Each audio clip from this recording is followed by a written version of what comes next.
Hello, hello. So I'm just about to start my day.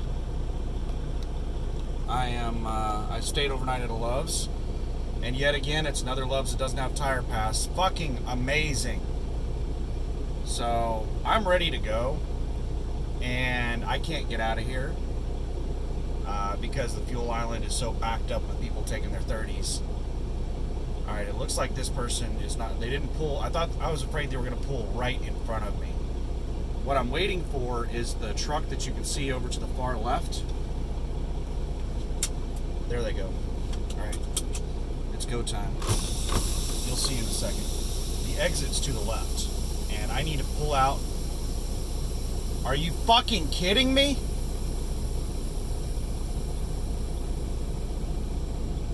I need to go to the left, and I need to be able to swing really wide. Please have a spot that this guy can pull. What is he doing?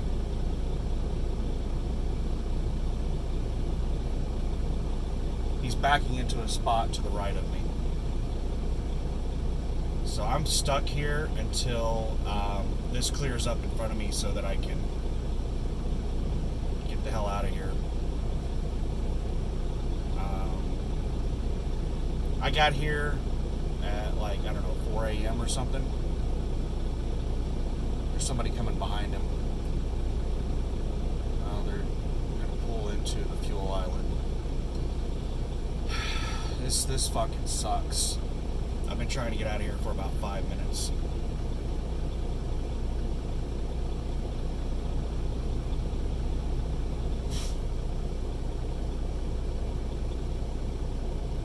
Well, at least he's not taking forever to back in. So we'll talk about my day. Hopefully here in about 30 seconds. Well, nope. Now somebody else just pulled into line. I can't go to the right or the left. There's trucks on both sides. So if I pull forward, like if one of these bays in front of me opens up, then I'll pull forward through the damn bay. These motherfuckers are just taking their 30s and shit. I can't get out of here now. Like, my opportunity to leave, and there's another one. So I'm just sitting here fucking eating up clock. All these motherfuckers taking their 30s at the damn fuel island. Like, none of those people up there are fueling.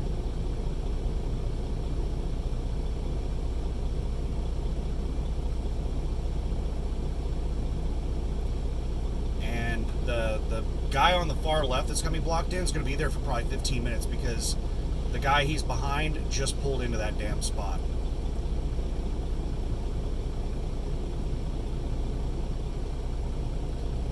My only possibility of getting out of here in the next 15 minutes is if the person to the right of me pulls forward or the person straight in front of me pulls out.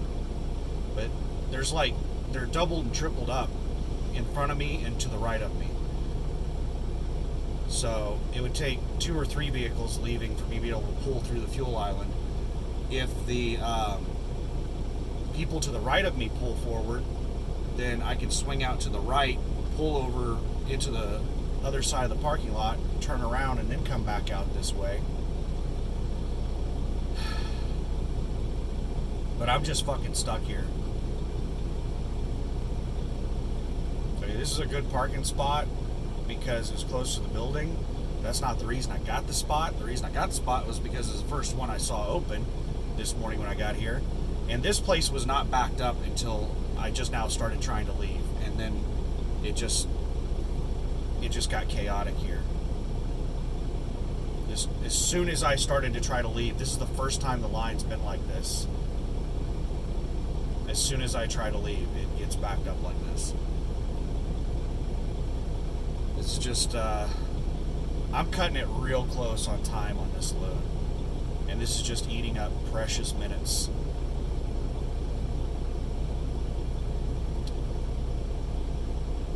Okay, so the guy 2 trucks in front of me is finally getting into his truck and leaving.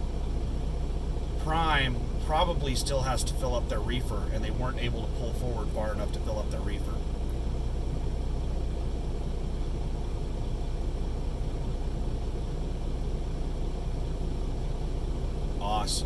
fucking amazing.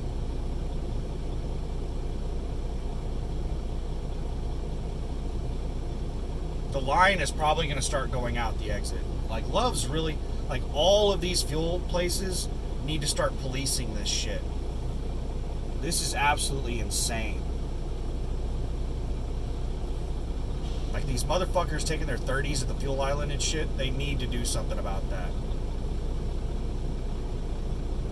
There are tons of open spots. These people can easily take their 30 in a parking spot.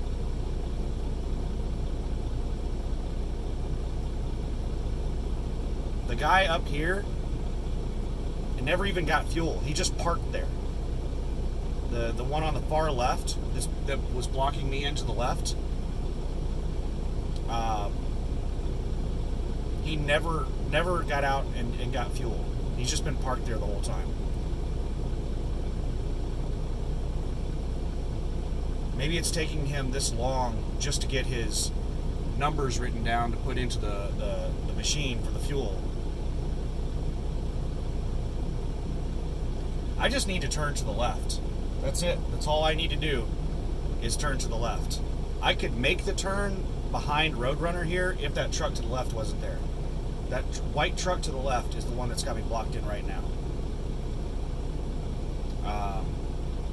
Also, the white truck to the right. Roadrunner isn't really blocking me in. It's the trucks to the left and right of Roadrunner. I can't make a left or a right out of here because of them. And the guy to the left of me, there's only one parking spot to the left of me. And then it's wide open. If this guy wasn't here, I would be able to make this turn. If the guy to the left of me, and that spot was open, and he just got into that damn spot. Somebody just parked there.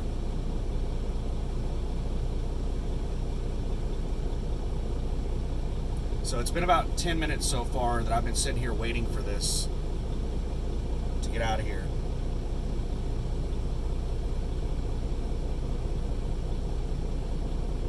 And they just keep piling in here. This is just crazy.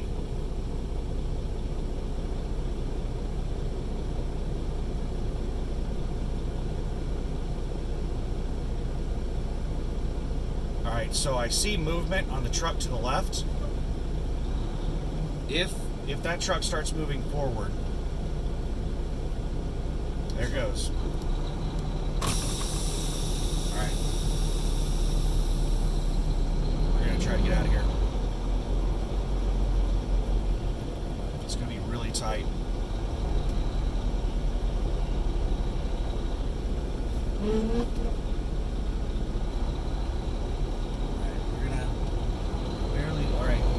Barely cleared the truck that was to the left of us. This is really, really tight. Alright, we made it.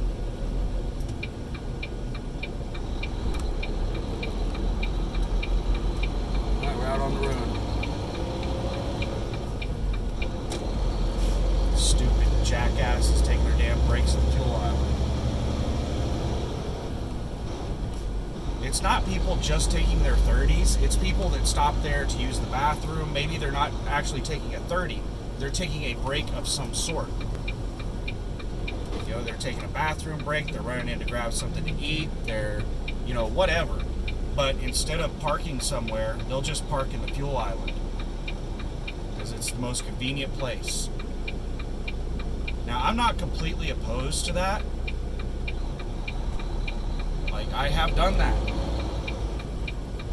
But, you know, if the fuel island is backed up, you don't hop in on it like that. Okay, so I'm pretty sure it's a right-hand turn up here.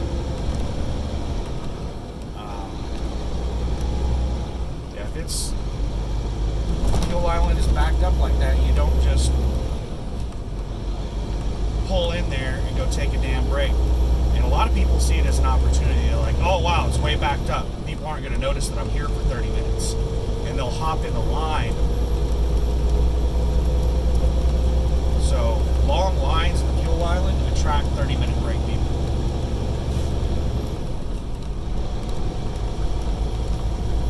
finally rolling. We're moving.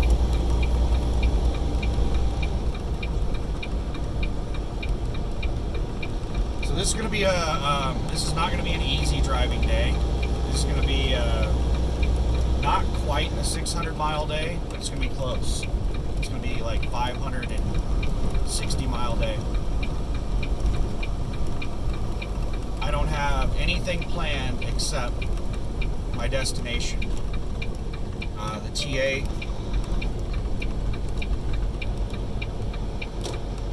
And what really sucks is because of all the issues that I've had, which I'll get into in a second.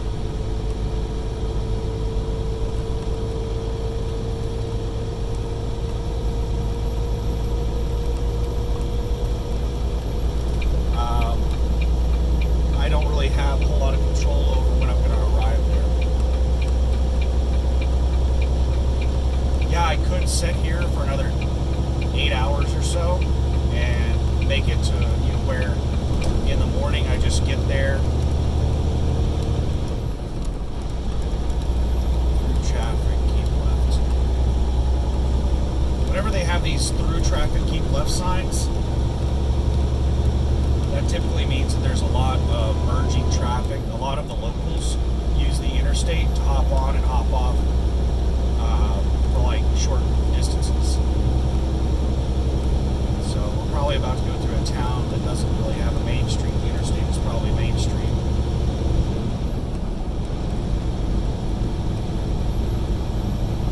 Alright, truck 70, speed limit's 80. So Idaho's another state with a 80-mile-per-hour speed limit, but they don't want the trucks going that fast. I got 2 trucks behind me. I need to get up to speed because I don't want them to pass me and then I have to pass them. One of them, I'm only going 64, and he's already like pacing me at 64. So one of them's a slow truck. The other one is probably going 70. So I'm going to get up to the speed that I want to go. That way we don't sit here and play passing games. But it takes me a long time to get up to speed when I'm this heavy.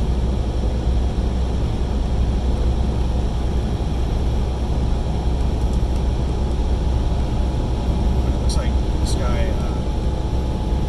is going 75. Alright, I got my cruise at 72. And this guy in the left lane is still passing me. I hope he's not just sped up to pass. I hope he doesn't get in front of me and then drop back down to his cruise at 70 or something like that.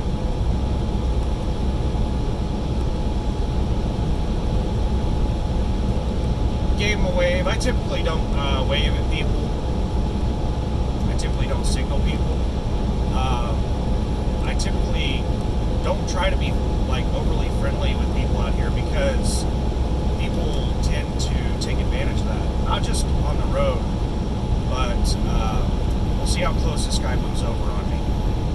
You would think if somebody was, you were friendly with somebody, that they would be courteous and wait longer to move over and give you extra room. But the reverse typically happens. Whenever you're nice to somebody, they typically take advantage of that. And that happens. Like this guy is, that's a good distance right there. That's like perfect. That's pretty much how far away I am whenever I merge over. And I think that's a perfect merge distance whenever there's any traffic whatsoever. Now, if we were out here, the only 2 people on the road at 3 a.m., I might wait, another 10 or 15 seconds before I merge over. But, yeah, this guy seems like a good guy. But,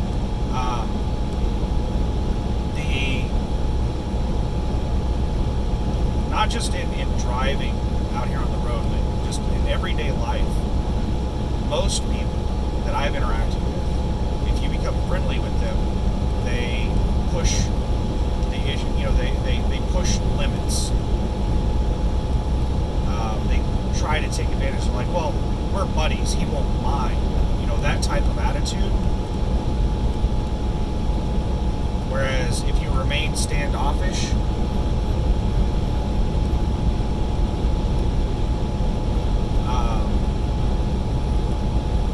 nice, but I'm not saying be mean to people, but you remain standoffish at a distance, you don't build that personal friendship or the idea of a friendship. There are a lot of people that I don't really like, but I try to be nice to them because I have to get along with them, especially coworkers. Like most of the coworkers I've ever had, I couldn't stand. But I have to work with them, so I put on a facade, and a lot of them think that they're my buddies and stuff.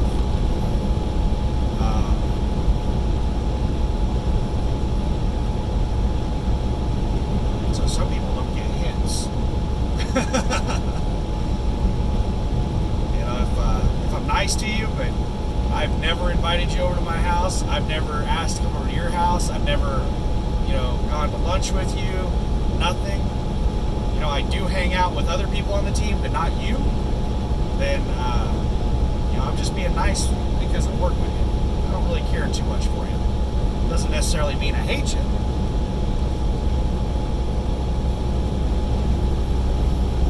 But we're not buddies.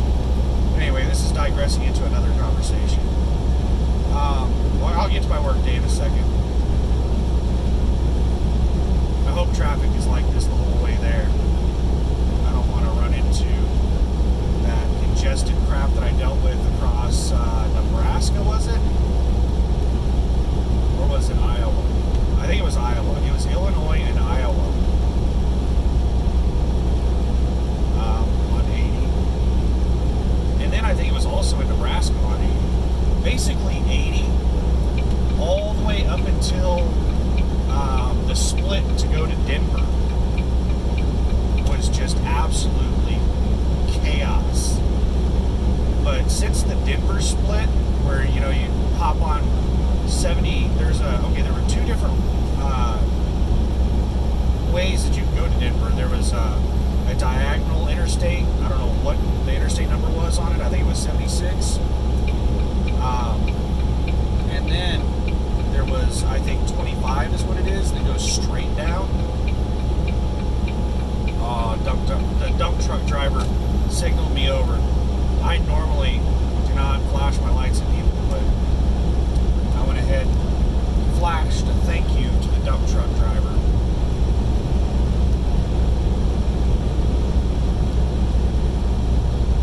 What my thank you is on the interrupt switch is like hold it down for 1 second, let off of it, and then tap. So my lights go off for about 1 second, and they come back on, off. And when I'm flashing somebody over, I just turn this one has a button to do it, because there's so many dumbasses that don't know how to signal properly. Which is why I typically avoid signaling, because most people don't know what the hell is going on. But this one has a button that you just hold down, and it'll only turn the headlights off for like 2 seconds. So if you just hold the button down indefinitely, it'll turn the lights off for 2 seconds and it'll turn back on.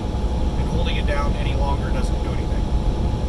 And that's about how long I turn the headlights off whenever I flash somebody. So it pretty much does what I already want it to do.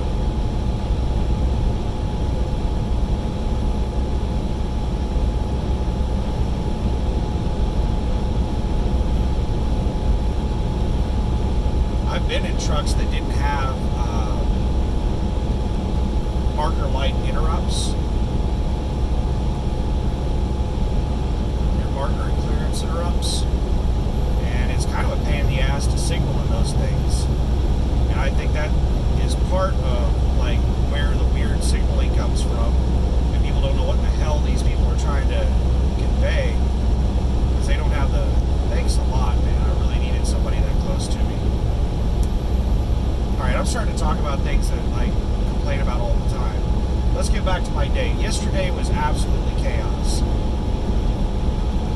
And I tried to make a video on it, but I was so worn out yesterday that the video just, I couldn't like stay on topic. And I have a problem with staying on topic anyway, but it was even worse because I was so fatigued.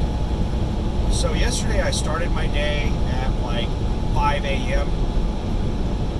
and I drove for about 5.5 hours until about 10:30, and I I got to Fort Bridger, I think it is, or Bridge City, or Bridge something, in western Wyoming. It's like there's a TA there, and it's not very far from the border. It's like 115 miles from Salt Lake City. So I get there, and it's just supposed to be a fuel stop, and I'm planning on taking my 30 there because it's like 5.5 hours into my drive time. So if I take my 30 there, then I'm good to go the rest of the day. So I get there with that plan, but 5 miles before I get there, I get a check engine light. And it's not one of those normal check engine lights. It's one of those, how to describe it? It's one of those red ones that beeps at you every couple of seconds. It's one of those stop the truck immediately lights.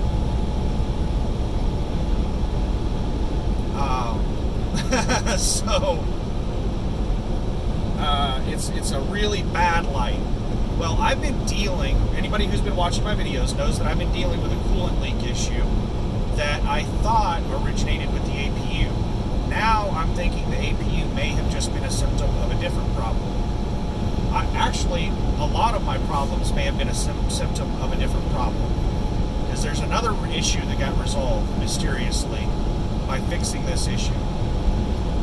Spoiler alert, foreshadowing, the issue is fixed. So 5 miles from Fort Bridger, and for anybody who hasn't driven across Nebraska and Iowa on 80, it's like uphill the entire damn time. You're going up this really slight grade for hundreds of miles. And then when you get into Wyoming, you start going up, occasional steeper grades, and then you start hitting some real mountains and stuff. So 5 miles from Fort Bridger, I was going up the hill. Pretty decent hill. I would guesstimate that it was maybe a 1% grade. Nothing crazy, but a decent hill. Might have been less than a 1% grade, but a decent little hill. It's one of those that, if you're 80,000 pounds, you don't want to have to get off the shoulder and try to get up to speed on it. But, so I've been dealing with this issue, and I've gotten that alert and that alarm multiple times over the last few days because the APU had been leaking coolant. Well, I thought the APU had been leaking coolant. So that's what I was,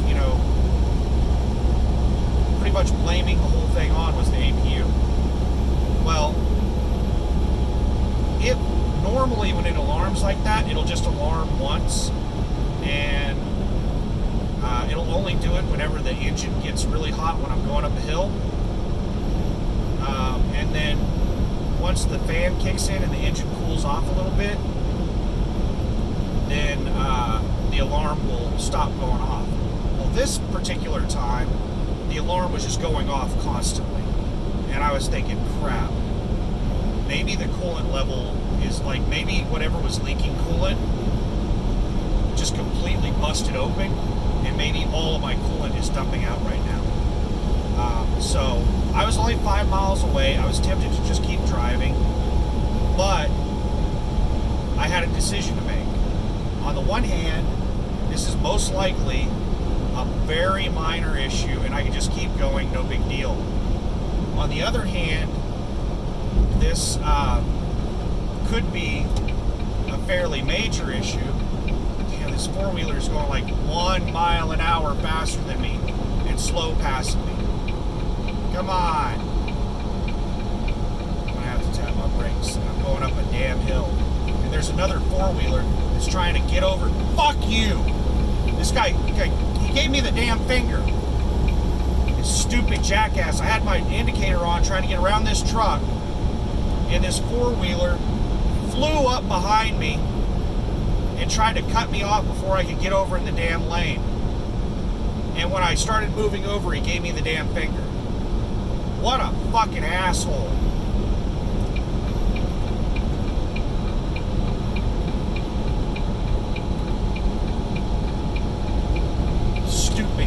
jackass. Fucking idiot.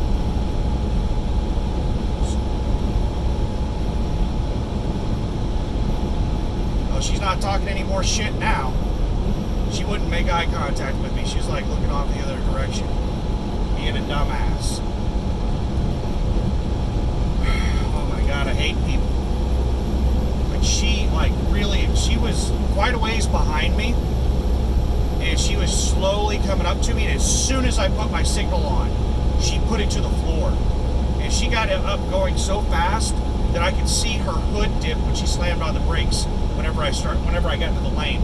Like, I started moving over, and she was still trying to get over in between me to try to force me back over. She almost hit the back end of my truck trying to cut over and pass me on the left. Oh my god, these fucking idiots. All day, every day, that's the kind of stupid shit you have to deal with. See how wide open this road is? There's nothing going on out here. All day, every day, people are putting you in situations like that. We got somebody up here on the shoulder on the top of that hill. Looks like he's over on the right side changing a tire. I see somebody standing there. Looks like there might be two people working on a tire on the right side. Now, you want to move over as early as possible on these things because the people behind me can't see shit. So if I wait till the last damn second, yeah, there were two people on the right side. I don't think they were working on a tire. They were just sitting there. They got the hood up, so it's probably an engine problem. But the people behind me can't see shit. If I wait till the last second to move over for somebody on the shoulder, then the people behind me might not have time to move over. They might not know what's going on.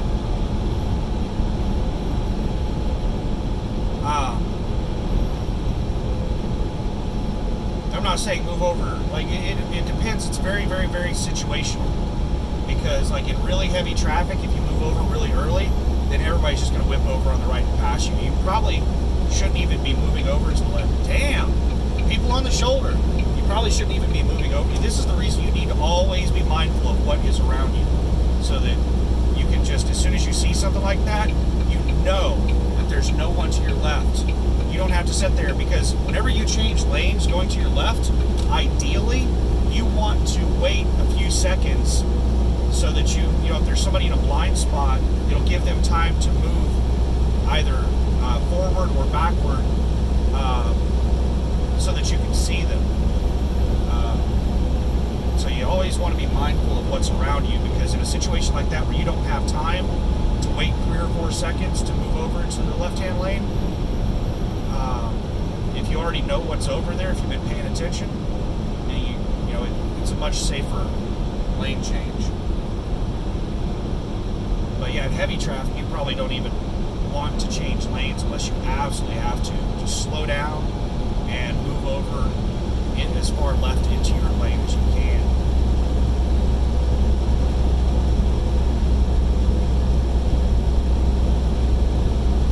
But anyway, so I pulled over, and when I pulled over, there was coolant dumping, just pouring out of the front of the truck. I thought that I hit something and punctured it, because I had hit like 2 birds, and I think they were birds at least. There were these black things that, like, one of them hit the top of the truck, like just like a foot above the window right in front of me. That actually, there was a couple of times that happened, but that happened like maybe 5 seconds, within a few seconds of the lights, the errors going off. So I thought that maybe the person in front of me, they kicked up some debris or something, and some of it hit the top of my truck, and maybe some of it hit the radiator and punctured it. I mean, it was just dumping coolant. And but it stopped dumping coolant. But it was way too hot for me to open up the reservoir and put coolant in.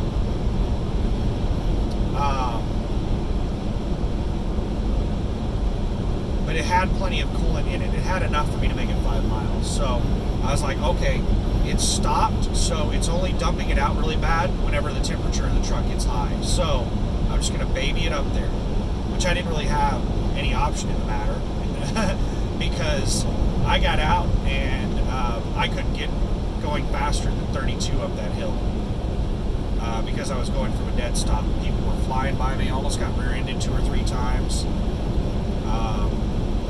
I drove on the shoulder with my 4-ways on for probably a half a mile, just getting up to like 20 miles an hour, 25. Once I was finally able to get up to like 25, I moved out into the road, kept my 4-ways on. And there were people that were waiting till the last second to move over into the left-hand lane, and I almost got rear-ended by a truck behind that was tailgating somebody. And the person in front of them moved over. Like, just like I was explaining a minute ago, you want to move over as early as possible. These people behind you, if they're following too close, which most people follow too close, it's dangerous.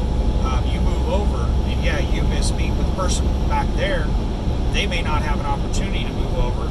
They may be going so fast that they can't come to a stop. And there may be somebody to the left of them where they can't move over, and I just get fucking rear-ended. Well, I almost got rear-ended by 2 or 3 people in that 5 miles. But I made it into the TA, and I parked, like, this is 10:30 in the morning, there were tons of spots. I parked straight across from the shop. Basically, I had to pull, like, out of my spot, and I would go almost straight into a dock bay. So I walked up there, and I was like, hey, need to get in line. And she's like, what's wrong? And I said, I got a coolant leak. The radiator. I said, I don't know if the radiator's punctured or if it's a hose issue or what the deal is, but I have coolant leaking. And she said it's going to be about 2.5 hours. And I was like, well, I need to get it fixed. I guess I'll wait 2.5 hours. And she took down my info. And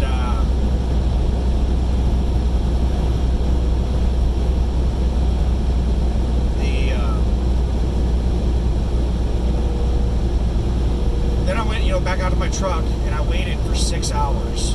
I remember it was 6 hours, so from 10:30, 6 hours from there would have been like, what, 4:30?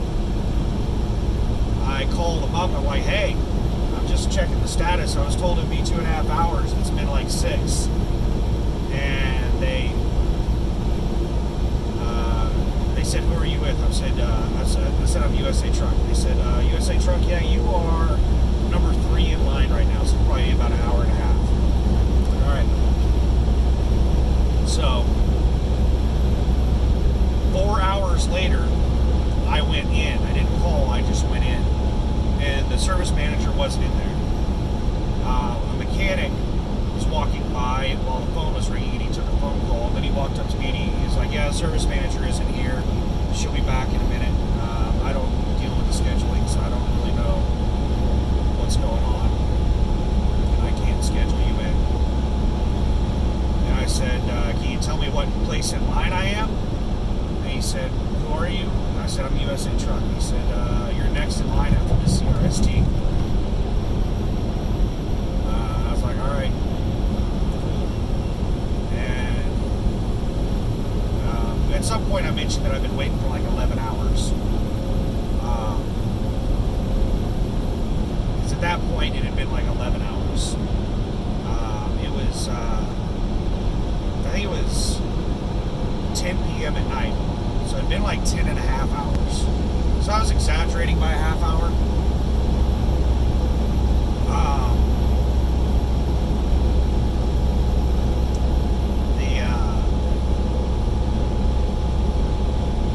I was like, what happened, man? They told me when I first got here it'd be 2.5 hours. It's 11 hours and I'm still waiting in line.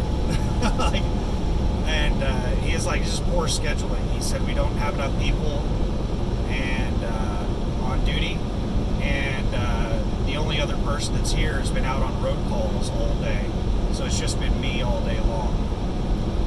Well, damn, that sucks. I guess we're both suffering. said it's shit. I said, yeah, well, I guess we're just both gonna have to take a bite of it. But anyway,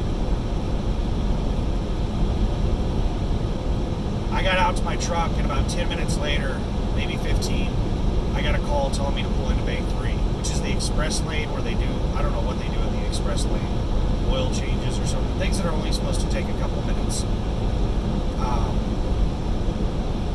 Basically what happened was the mechanic was working on CRST, and he had downtime, because these megas, you submit work orders through eShop, and it can sometimes take 2 hours for them to approve or deny a work order. And sometimes they'll reject it, and they'll say, well, I need pictures, or I'll approve part of it but not this part of it, or I need more information, or whatever. And they'll have to resubmit it, and they may have to wait another half hour, an hour, or 2 hours. So the approval process to be able to even work on these megas can take a couple of hours, and that's a huge delay at these shops, because the mechanics, for the most part, are pretty quick at diagnosing or fixing issues.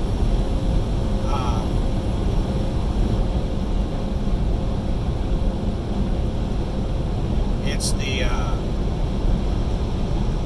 roadside departments at the mega carriers that really hold up the process.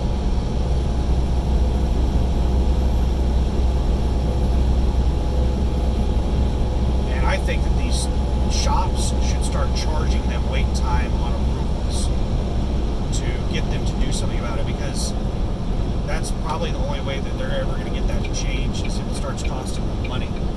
Because right now, like a USA Truck, they've only got 2 damn people in roadside. It's Carl and Steven. Those are the only 2 people. Well, last time I talked with Carl, he said there were only 2 of them. Now, there may be other people that only do tire stuff, but there's only 2 real people in roadside, according to Carl. It's Carl and Steven. And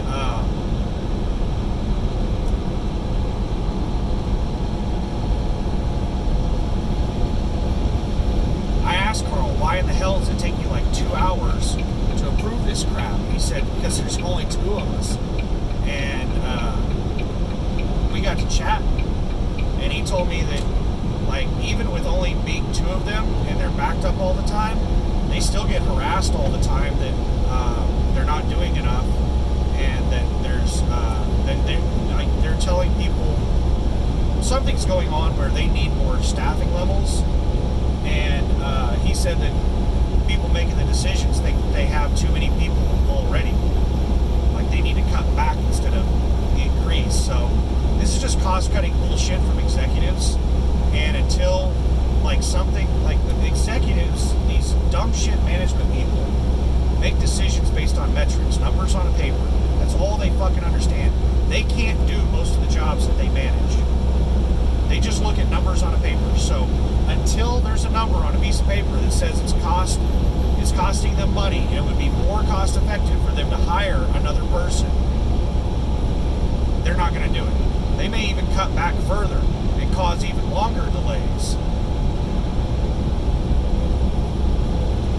But anyway, that's another video entirely. We sit there, make a 10-minute, 15, 20-minute video on that. But anyway, the guy had downtime while he was waiting on approval from CRST. So he pulled me in so that he could look at my truck while he was working on the other truck and waiting, because he had downtime. And it took him like 2 minutes to tell me what he was quite certain the problem was, because I explained to him the situation, and I told him everything that had been going on, and told him where the leak was coming from and when it leaks, and that whenever the engine is cool, it's not leaking. And without even looking at it, just based on me telling him what was happening, he said, "Yeah, that's your pressure release valve." And he looked under there and he said, "Yep, it's still wet. That's where it's coming out at, is the overflow pressure release." He said these caps are supposed to release pressure once it gets over a certain PSI. And he said sometimes they'll go bad and they'll start releasing at a lower threshold. Like, they're not supposed to release until like over a minimum of 15 PSI, he said. I'm not sure what the exact PSI is that they're supposed to release at, but the minimum is 15. And he said if you're not having any overheating issues, which I'm not, I said all my temperatures are good. I said I've been monitoring my oil temperature, my coolant temperature, everything's good. It's just dumping coolant, and I'm having to constantly put coolant in, and whenever the coolant level gets low, it starts throwing tons of errors at me. But I don't have any overheating errors, it's just low coolant errors. And yeah, before even looking at it, he said it was that cap. And basically there's two caps on the coolant reservoir. One is the fill cap, and on the side is that pressure release cap, or overflow. And that pressure release or overflow cap, I don't know the exact name of it. I've got a receipt over here somewhere that will tell me the exact name that the dealer calls it. Well, TA is a Freightliner shop, so they mainly just stock Freightliner parts. They have a very limited amount of Volvo parts. So he said he said he wasn't sure if they had a cap. He said that they definitely had those caps for Freightliners, but he said he wasn't sure if they had one for Volvo. So he went and checked, and they didn't. And I was like, well, crap, I'm probably gonna have to wait until tomorrow because you're gonna have to go to the dealer and get one, right? And they said, yeah. And I said, the dealer's probably closed this late at night because it was 11:30 at that point, my time. Well, in Mountain Time, all the times that I'm telling you, like when I got there at 10:30, I'm using my time zone, which is Central. It was actually, in Mountain Time, it was only 9:30 in the morning when I got there. And when at 11:30 at night for me, it was only 10:30. But they said, no, the dealer's open till like midnight, I think. And I was like, oh, cool. So I'm not going to move over because I got some merging traffic here. I'm far enough ahead to move over, but there is a huge line of merging traffic. Like, you can't see there's probably like 15 cars that keeps going, like, all the way down that on-ramp. There's cars merging on. It's like some small town, and these cars are probably going from one side of the town to the other.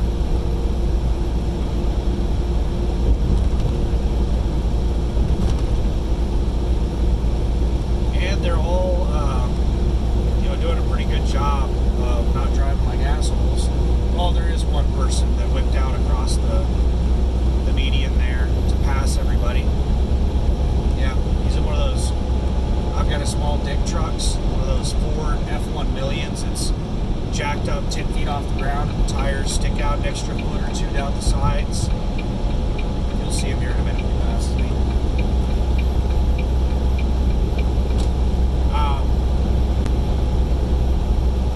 Looks like he got stuck behind somebody. You might not see him. Like somebody got pissed off that he was cutting in line and they cut out in front of him.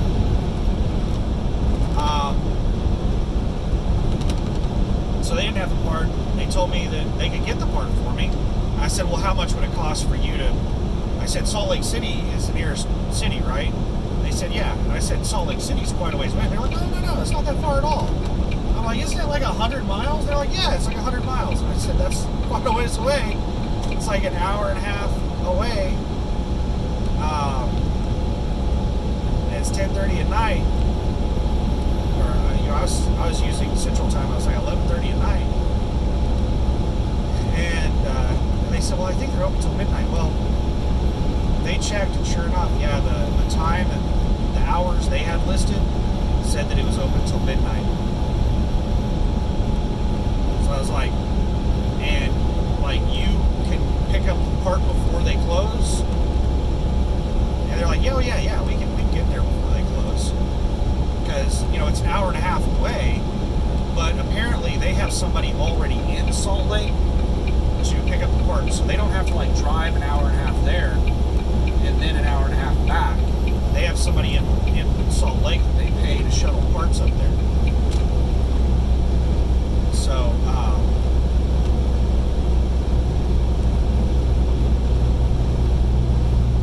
I guess the F1 million took an exit out there or something.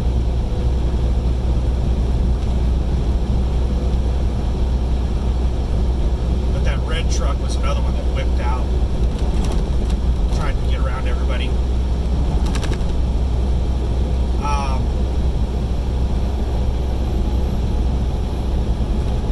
Because there's nobody else coming up on me. I'm going 70 to 65 right now, and that's the reason nobody else is passing me. These two jackasses just, they're going like 75, 80 in a 65. They just wanted to be in front of me. Oh, we got somebody on the shoulder up here.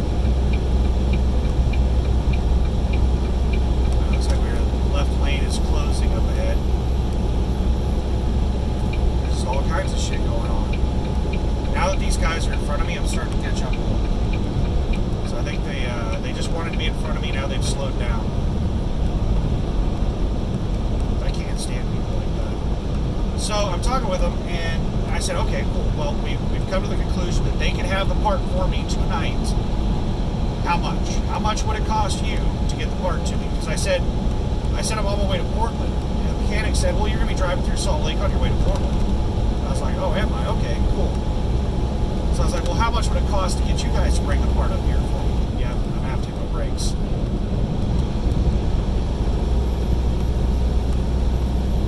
These two jackasses just wanted to be up in front. And now they're going like 60 miles an hour. They're going like 500 the speed limit.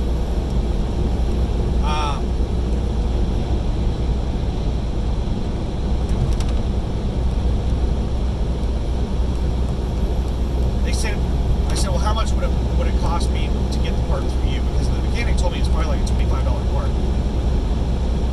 He said I just need to replace that cap. And I said, that looks simple. It's like I just need to pull that rubber hose off, unscrew the cap, put the new one on, and plug that rubber hose back on. He said, yeah, that's pretty much it. And I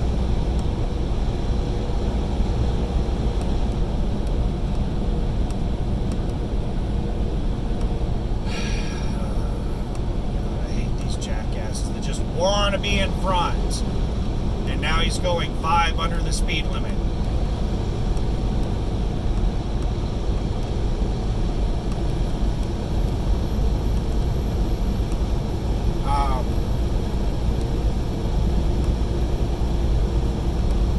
They said that they didn't tell me how much the total cost would be or how much they would mark up the cost of the part. They said just the charge to pick it up was $250. Jackasses.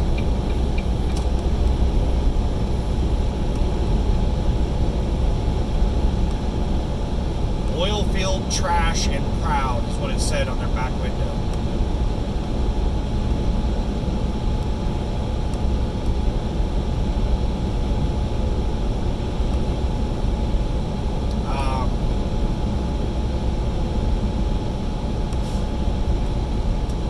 Now they're probably going to speed up past me again.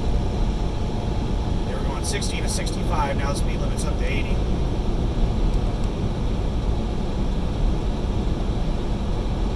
This car was also going 60 to 65. I'm doing 70. Now the car is speeding up. The car is going about 75 right now. Maybe they'll speed up all the way to 80. I don't care how fast they're going as long as they're either going faster or slower than me. I don't want them to just sit there and pace me and have a short falling distance.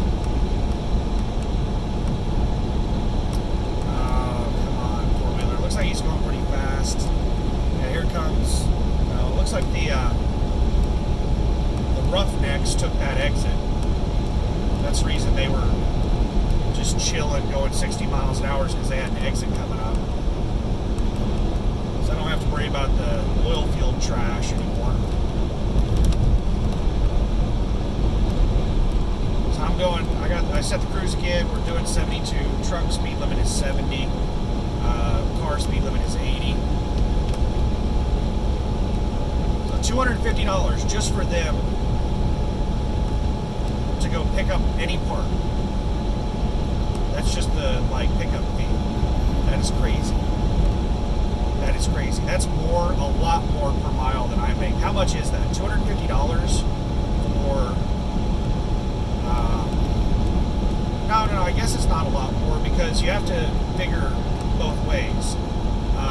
So it's like 115 miles, but you have to double that. So it's 230 miles. They're charging $250. So they're charging a little over $1 a mile to go pick up the part. I don't think that their car that they're picking up the parts in has near the expenses or fuel cost or anything that this truck has, and they're charging as much as I get paid to move this truck. It's pretty fucking stupid. Pisses me off. So I said, yeah, I'm not going to do that. I said, I'll go, I'm not going to be able to make it to the dealership before they close tonight, so I'll just go to the dealership and park there and pick it up in the morning. I said, if you wouldn't mind telling me the name of the dealership that has parts in Salt Lake, so I can look it up and figure out where they're at. And the mechanic got me their number. And he said you can call them and get their address, because he didn't have an address listed. He just had a number and their hours of operation listed in his little booklet. So I said, thank you much. I bought an extra container of coolant. And because I still had 1.5 gallons of coolant, and this coolant is $17 a gallon. So I bought another one just so that I would definitely have enough to make it to Salt Lake. If it dumped a whole bunch of coolant out on the way there, I might have to pull over and put some more coolant in. So I bought extra coolant, and I thought that maybe when I replaced the cap, I might dump some coolant out in the process. So I bought extra coolant. I already had extra coolant, so I bought more extra. And they charged me half an hour, $68 of labor, which was kind of shit. I've had TAs actually fix stuff that charged me like $40, $30 and $40 to do stuff. And these guys charged me $68. The girl, the service manager, was kind of a bitch. I was in there talking with a guy, and he was bitching about getting charged from the pilot to do nothing. He said he sat there in line for 2 hours, and the pilot charged them. I don't know, he didn't go into detail about what he was charged. And all the guy, the pilot, did was tell him that he couldn't fix the problem. And they still charged him for it. Well, not him, but the company. Because he was a company driver for Navajo. And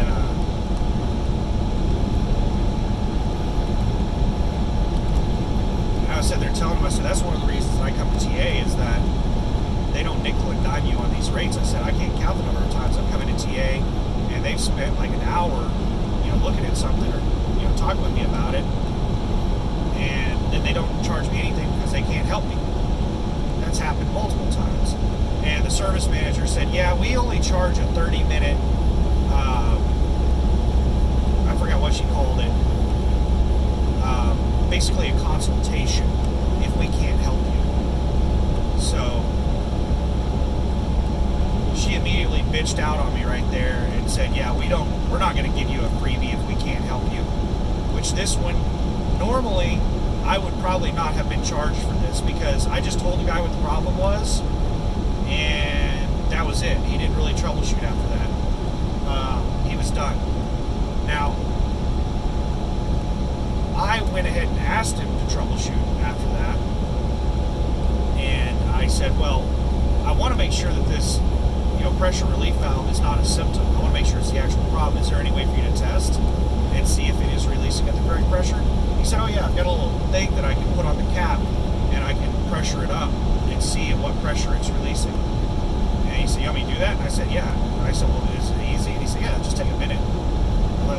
do it then.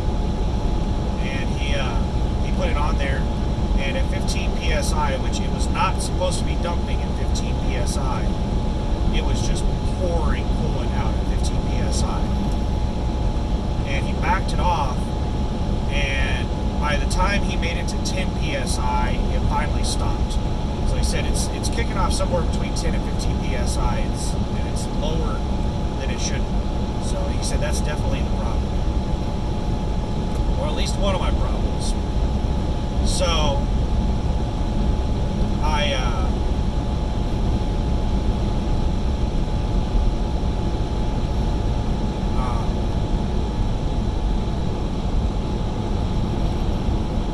sorry, I was checking my mirrors and I forgot what I was saying. So anyway, let's jump back ahead to where I was at in the story. So I paid for this the service, the $68 and the $17. It was $82 total, and got in my truck and called the dealer to make sure that they had the part, verify their location and hours. And I was like, yeah. I told him where I was at. I said, I don't think I'm going to be able to make it there by the time you close. And he said he had the part in. He said he actually just sold one of those like earlier that day. So he actually knew the part number off the top of his head. And I said, I have a 2016 Volvo if the year model matters. He said, no, it's the same for every year model on that part. I was like, all right, cool. I said, so I don't think we'll be able to make it there by the time you close. I might be able to make it there close. I mean, you could just wait for me in the parking lot. And he was like, no, don't want to do that. He said, what I can do though is leave it in the mailbox for you. And I was like, are you for real? You can really? He's like, yeah, if you'll pay for it over the phone right now, I'll leave it in the mailbox for you to pick up. I was like, that would be awesome. That way I won't have to camp out there and wait until in the morning. I said, let's do it. And I did. I paid for it over the phone, and he said he'd leave it in the mailbox. I was like, so is the mailbox, like, is it going to be obvious where your mailbox is at? He said, yeah, it's at the front gate. We have a front gate that we lock up when we close, and there's a mailbox right there at the main entrance at the front gate. That's where I'm going to put it. I'm like, awesome. I said, you're going to include the receipt in there, right? He said, yep. I said, thank you, sir. And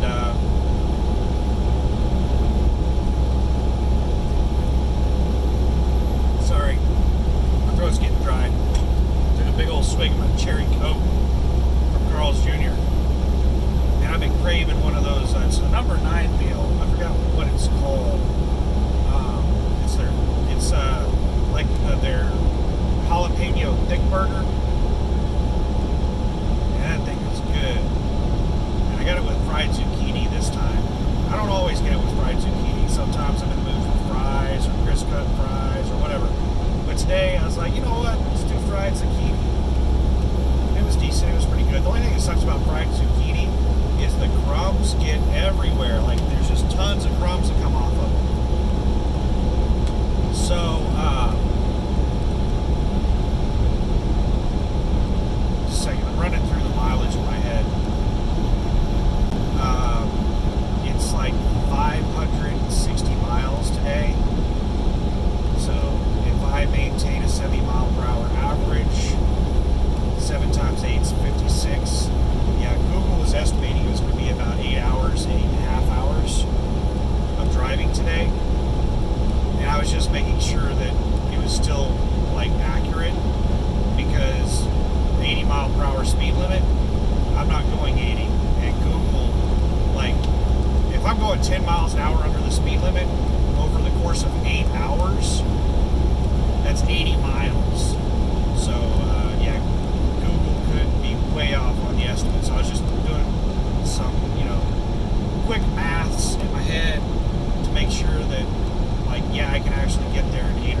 that's what I did. I drove there.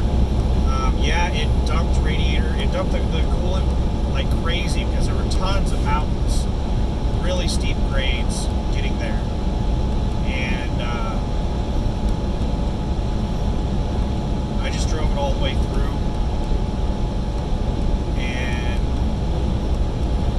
stopped in front of the dealership. It was on a frontage road, and there was hardly any traffic, so I just parked it right there. There wasn't a shoulder, so I just basically parked it in the middle of the damn road, right?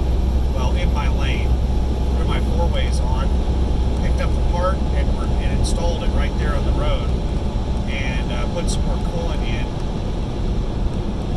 And I haven't really had an opportunity to let the engine cool so that I can fill the coolant, because while the engine is hot or warm even, the coolant will rise up.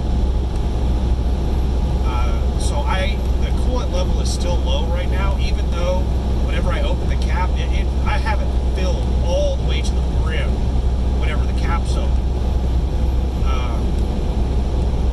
But it's not actually completely full. If I need to actually let the engine cool off for a couple of hours, at least 30 minutes, to be able to actually fill the thing up. So a couple of things have happened since I replaced that cap. Number one is I've stopped dumping coolant and I've stopped getting those errors.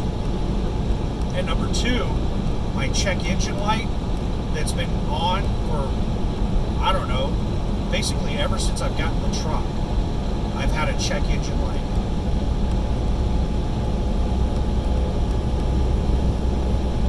I think this four-wheeler is going to be able to pass me before I make it up to this grain hauler or rock hauler or whatever the hell this thing's hauling.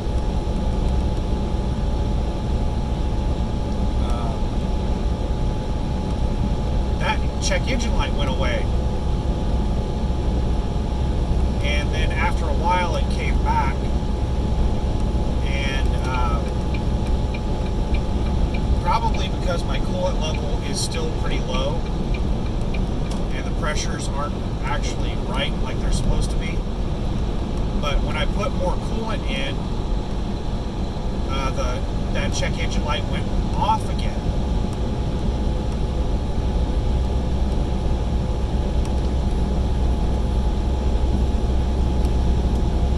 I might actually make a video on that to tell people, like, I'm not a mechanic, but I can, make a video and say exactly what the error was that I was getting and what my fix was for it, because it was the cap from the dealer ended up costing me $48. What the dealership in Oklahoma City, Bruckner's, wanted to charge me to fix that check engine light, they wanted to go in and replace all the sensors.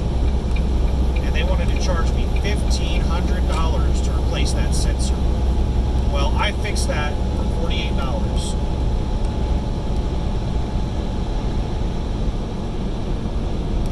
That check engine light, the sensor is fine.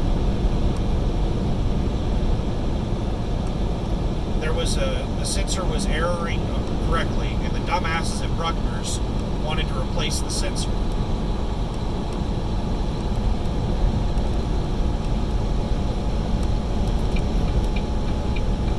Come on, four-wheelers. What the hell's going on here?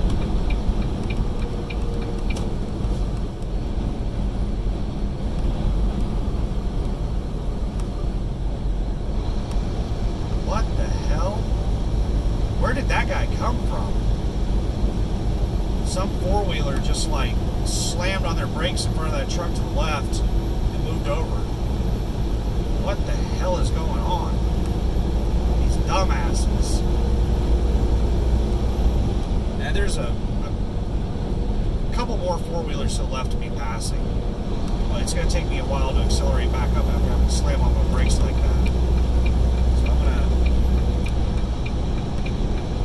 to... These fucking idiots. Like, there's so little traffic out here on the road, and these morons manage to make it dangerous. She's sitting there just laughing her ass off. The person driving that pickup truck that almost caused that accident, she was just sitting there laughing her ass off. That dumb bitch. It pisses me off how cavalier people are about, like, being dangerous. They don't appreciate how dangerous these vehicles are. She just put a whole lot of people's lives at risk by slamming on her brakes so that she could get in behind that RV. I don't know why she did that.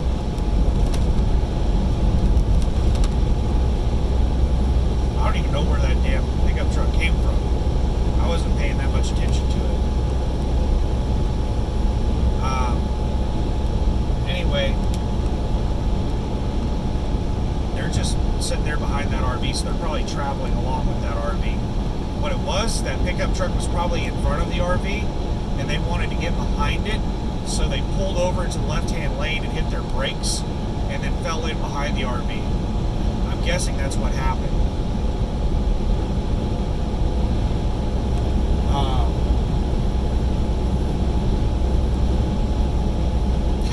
Fucking morons. Anyway.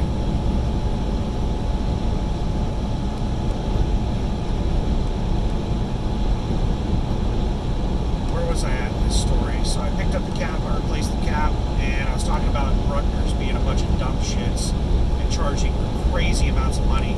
They charged me something like $200 to diagnose that check engine light and tell me that it would be $1,500 to replace the sensor. So they wanted a total of like $1,750 to fix that check engine light. And what they were going to do was not going to fix the problem. The sensor was working correctly. There was another problem. So Bruckner's is a bunch of fucking idiots. I may make another video explaining that Bruckner's are a bunch of dumb shits.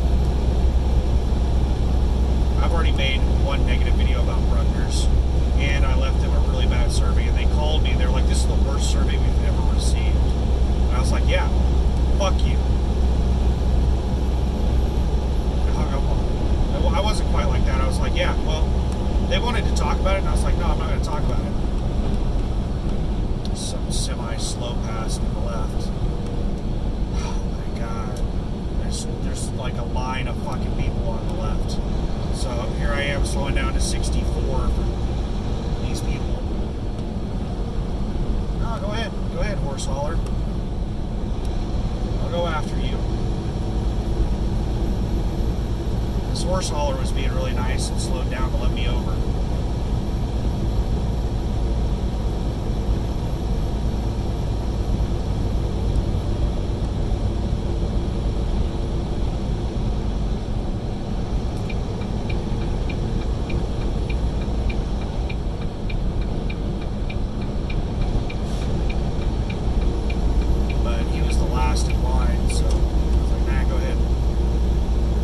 Slowed down to 64. There's no point in me.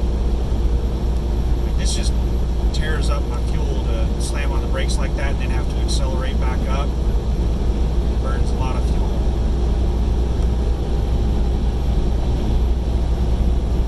We got all these 63, 64 mile per hour people, and then we got these other people that are like 65, 66, 68. This shit really sucked prior to the Denver cutoff, where I was saying I-80 was just bumper to bumper all the way to Denver, all the way to the 76 or whatever that dips down into Denver. It was just a line of trucks in the right-hand lane. Just a whole bunch of trucks doing 65 and an 80. And a lot of people were not passing because they were only governed like a mile or two an hour faster than the other people, so it would have been a really slow pass. This guy's going to whip out in front of me. This tanker, he's catching up with the guy in front of him. He's only going maybe 68 to 69, maybe 70 tops. I think he's going 68. But he's going to probably whip over in front of me. Nope, he's slowed down to match the speed, so he's not going to do it.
That check engine light has been constantly on, basically since I bought the truck.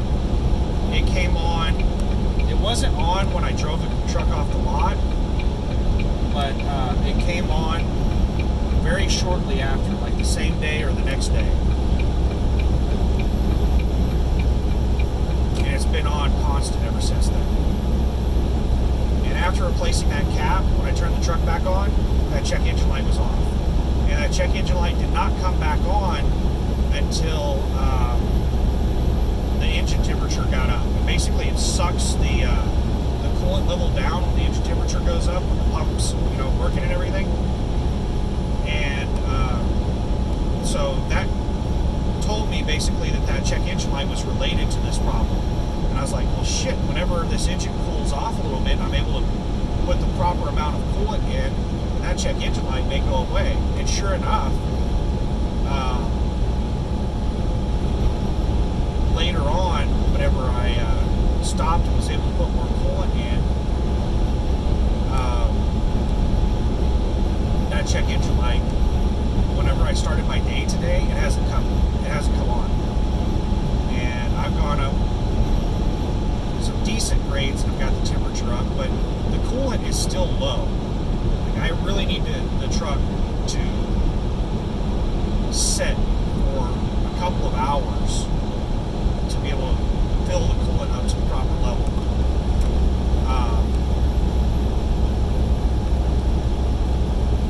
So the check engine light issue is resolved.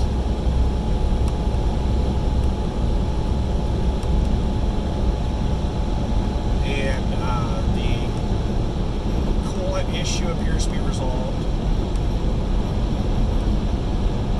And the other thing is that I thought the coolant issue was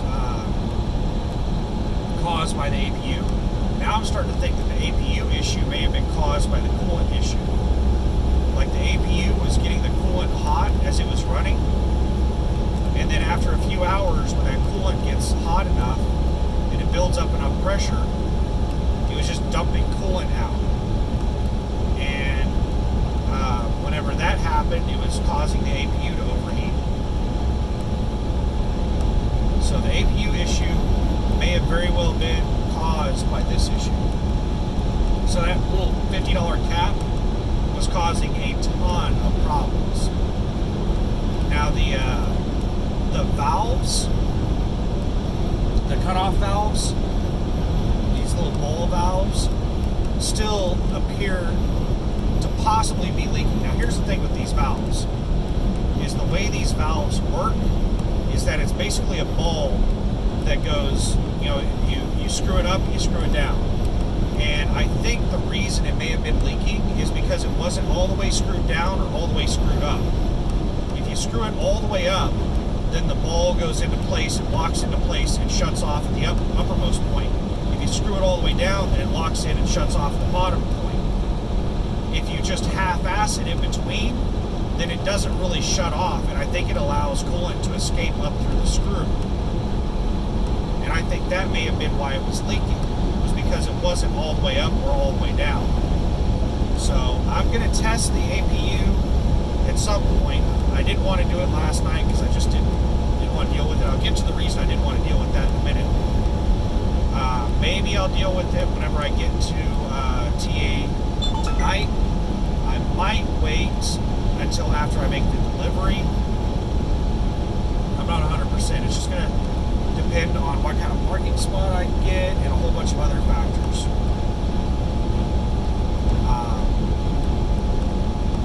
I'm probably going to have to use a sleeper split to make this delivery.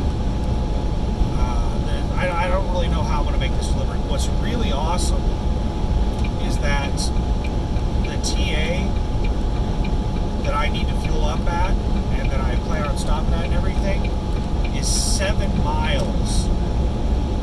I think it's 7 miles from the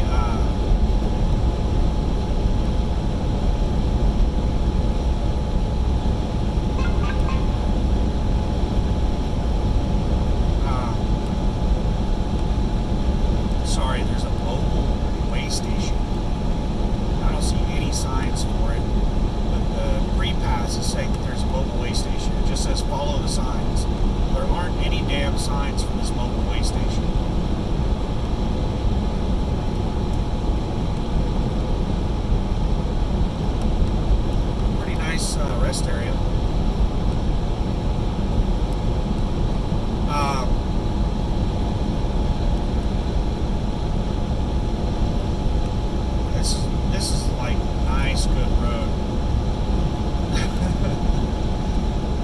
so much better than all the mountains I went through last night.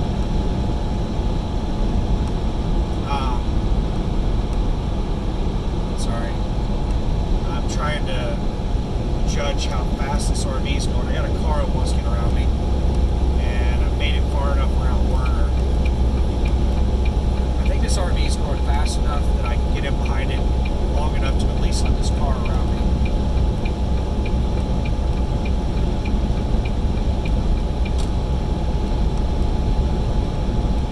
Oh, there's two cars. Hopefully this RV goes really fast. Go 80, RV, go 80. You can do it. I believe in you. Uh-oh. Slamming on his brakes.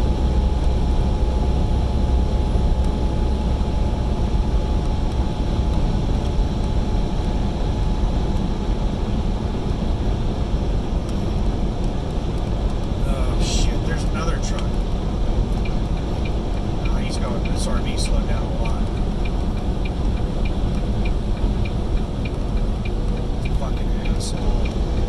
Like, these guys are going really fast. There's like that truck right there, and then there's another truck back there. Both of them just came out of fucking nowhere.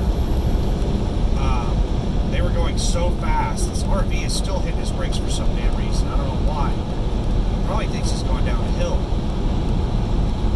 He can't judge the grade.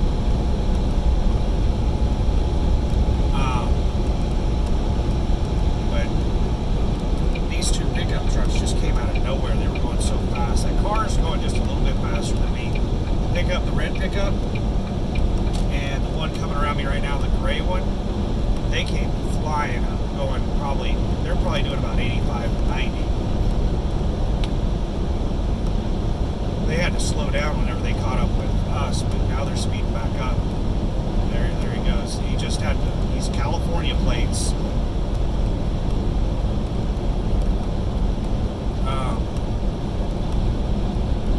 All that traffic on 80, that reminds me, the California plate right there.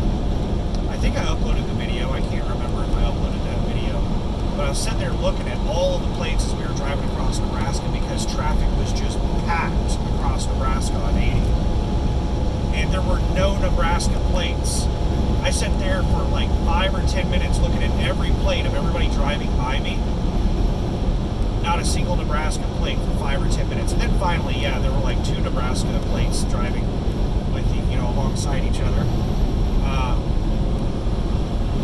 But the majority of those people were like going on vacation or something. And I think they were going to Colorado. Because the traffic was hectic all the way to the split to go down to Denver.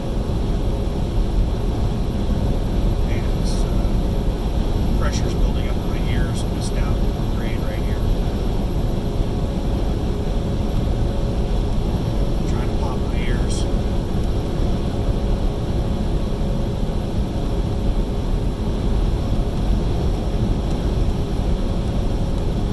Had to like cover up my nose and blow to equalize pressure.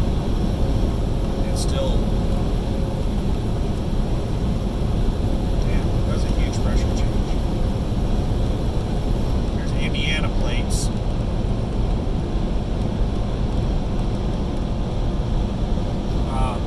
Alright, let's get back to my story. The Snake River. That is way down there. A couple hundred feet. It's a pretty river. And I have a tremendous fear of heights. I actually try not to look over when I'm going across a bridge like that. It's up really high.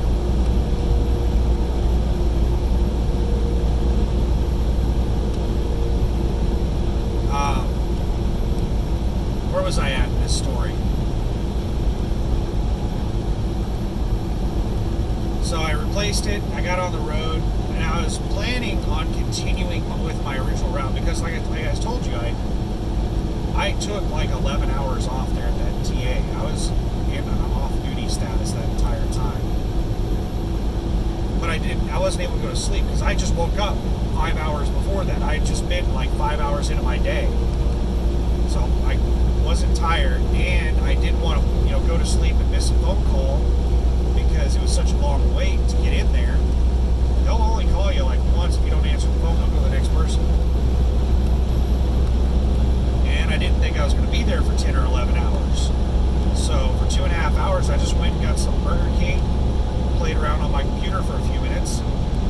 bother taking a shower or anything. Even though I needed a shower really bad. I was getting rank. I was getting that. You know how whenever you go like 2 or 3 days without bathing, you start getting this film on your body, like this, like it's nasty. Well, I started getting that. I was getting pretty damn ripe. I was getting so stank that I could smell myself. But I was planning on stopping at the Petro that night and taking a shower.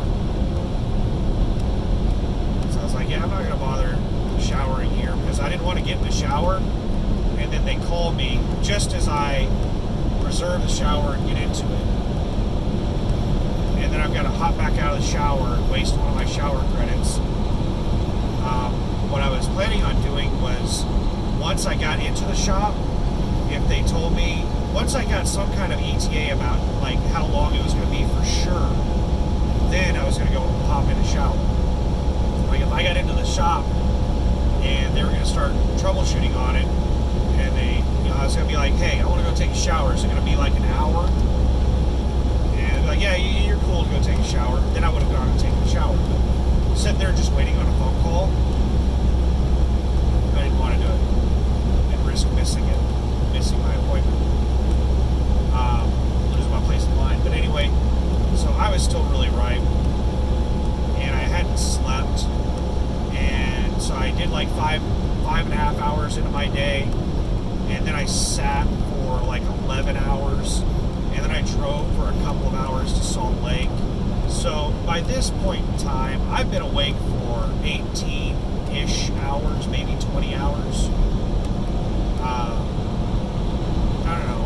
It hadn't been that long. What time was it? It was 5. Whenever I left Salt Lake, whenever I left the dealer, it was around 1:30 in the morning. And I got up at 5 a.m. that day, the previous day. So,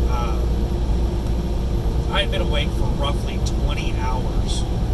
Almost 21 hours.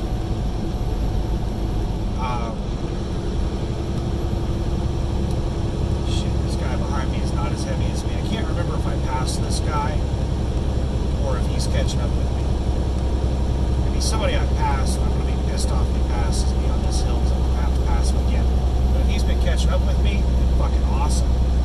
He'll fly by me on this and I won't have to deal with him anymore. I don't recognize this truck. Down to 56 miles an hour. Right lane closed ahead. Lund Trucking. I don't remember passing one. So he's probably going like 75, 80 miles an hour. Shit. Right lane is ending.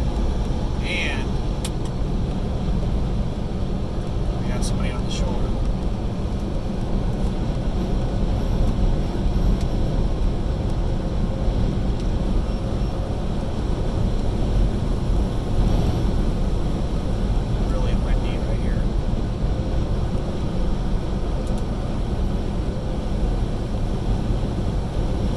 Finally, my ears just now popped.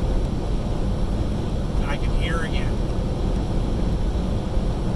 Oh, we got loose. We got a rogue barrel.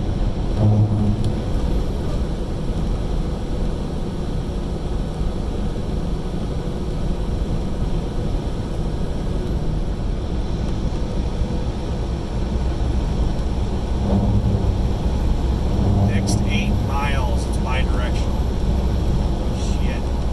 I got over in front of that damn four-wheeler.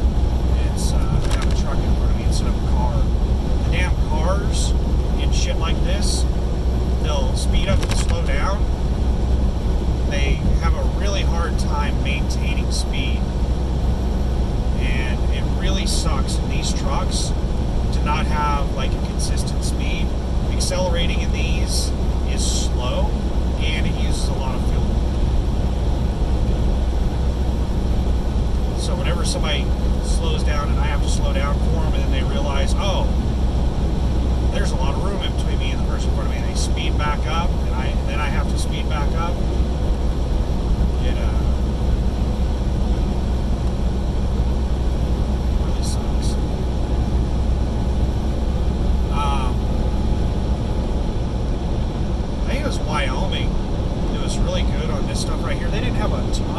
construction in Wyoming, they had a decent amount. But every mile, they would have a sign that said how much further, the lane would be closed. Or it would be bi-directional or whatever. It'd be like 8 more miles of two-way traffic, 7 more miles, 6 more miles. They kept telling you how far it is. Shit. So we got a hill coming up. I might drop it into power mode. I need to figure out how to permanently put it into power mode, because the way it is right now, if I put it into power mode, as soon as it gets to a point where it's not pulling anymore, it'll automatically go back over to eco mode. Alright, we just put it into power mode and in downshifting. The main thing it does in economy mode is it will wait until you get down to like 1,000 RPMs to downshift. It'll ride out a gear way down. But whenever you put it into power mode, it's a little bit more aggressive on downshifting.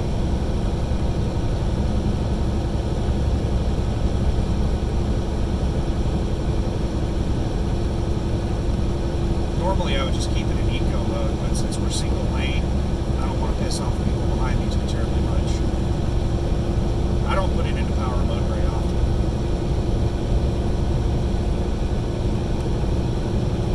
We're at 64 and a 70.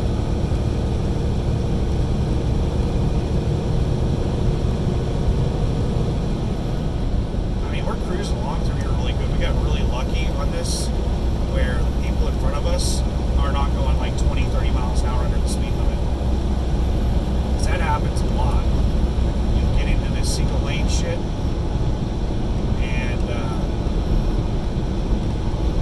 these guys really need to cover up their loads. But I guess they're not on a public road yet. They don't legally have to have it covered at this moment. But there was, I don't know if you can see it on the video, there was tons of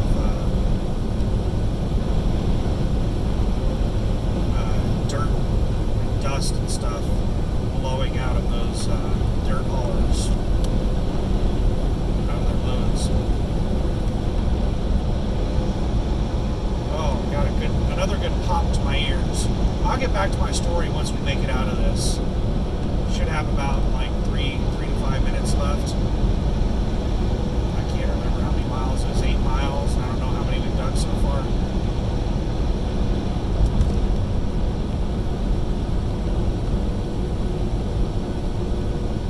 I'm gonna try to back off a little bit, because one, I've been basically matching his speed, aside from, when we're going up hills and he's pulling away from me, but one is catching up with vehicles in front of him, and the vehicles in front of him are catching up with vehicles in front of them. So if I keep going at the same speed they are, then I'm going to be riding his ass any second. I'm going to have to hit my brakes. So that Love's fuel tanker up there is going really slow. I think he's probably governed at 65, and he's probably only going about 60. Because I'm going 65 right now in a 70, and I'm still catching up with him. Looks like Love's isn't even the one holding up the parade. There's a huge line of cars that are going about 60 miles an hour up ahead of me. So we got lucky throughout most of this, and really I'm not holding anybody up. There's not much of anybody behind me except that one four-wheeler that was right behind me whenever this started. So we made pretty good time through this construction. We got lucky. Catch up with the slow person until near the end.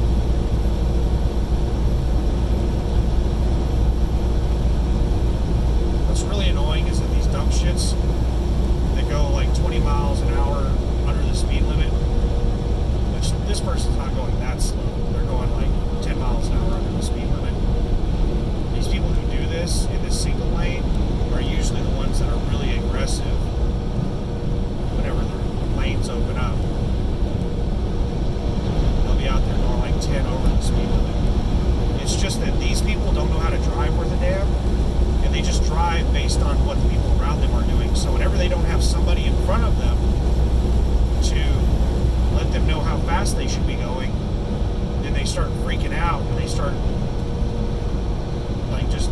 driving slow, they panic. That's my theory, at least. There we go. Let's see. I'm down to 61. I'm still catching up with them.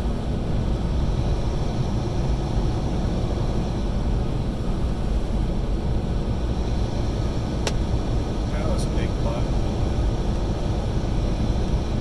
Splatted yellow crap all over the window. 57. So yeah, these whoever is up the front of the line here, they're going 15 under the speed limit. They're going 55. This always happens in long single lanes. There's always at least one dumb shit that's going like 15, 20 miles an hour under the speed limit.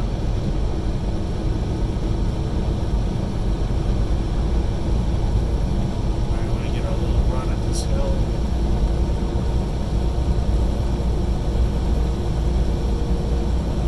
See, it's already dropped down to economy mode. Anytime like it's I hit flat land, it'll drop it from power to economy. Anytime it's not pulling.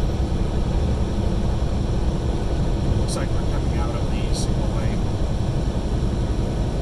It'll take me a while to get back up to speed because of this hill. So once we come out of the single lane, I'll get in the right lane and let this four-wheeler around me. And then I got a big truck that I don't know how fast he wants to go. Probably slower than me, but he caught up with me because of how slow we were going. I like to put on my indicator. I don't know if you legally have to at the end of these, but I like to let people know that, hey, the lanes are opening up and I'm going to get over in the right lane. So don't try to whip around me and pass me on the right.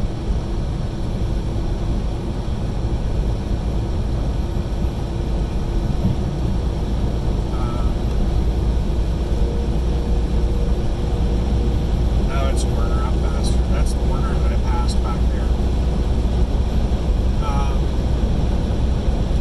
So now we'll all start getting spread out again.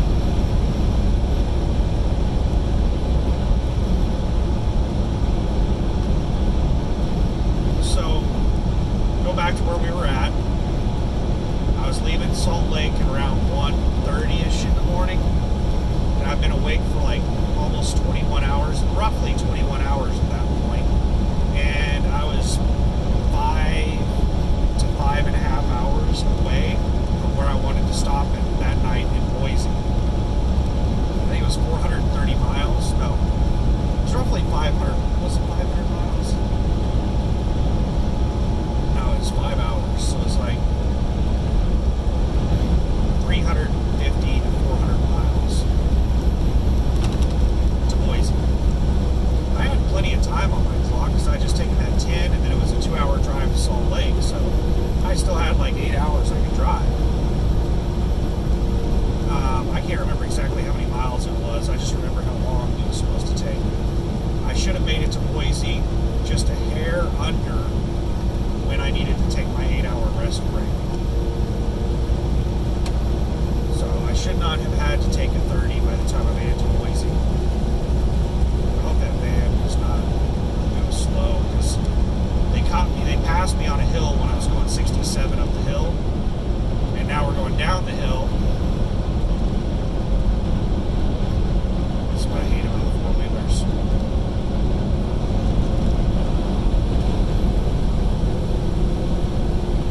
These four-wheelers don't realize that these trucks go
next to the engine on a decent hill, and we'll see if I get any errors, any coolant loss or anything.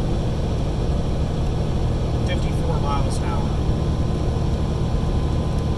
Near max weight, I'm like 77 something. 77.2 maybe.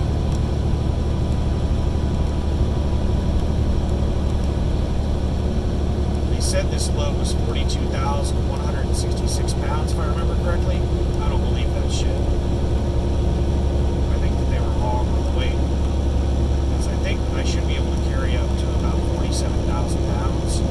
And I am not 5,000 pounds from max. So I think this load was 44,000 roughly. Maybe upper 43s, 43.8 or low 44,000 pounds. 43 miles an hour.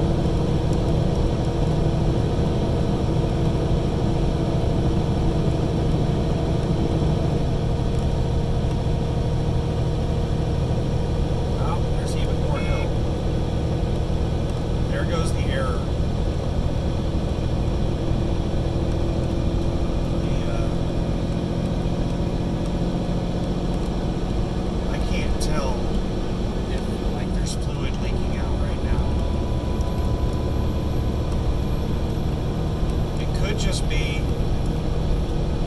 that the it's not full on coolant.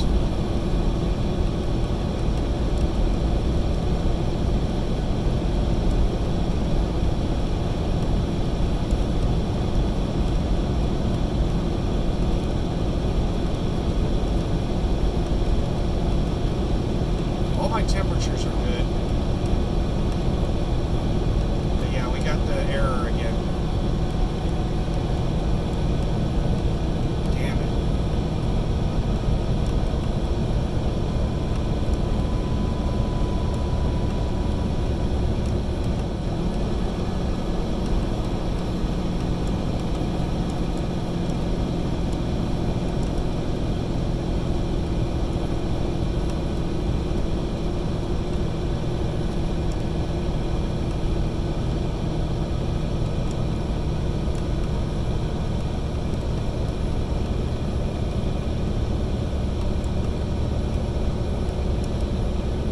To pull over and see if it is leaking coolant out right now, or if it's just because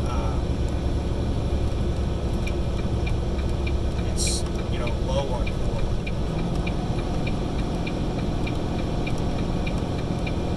There's a place to pull off here really soon. I probably will pull off.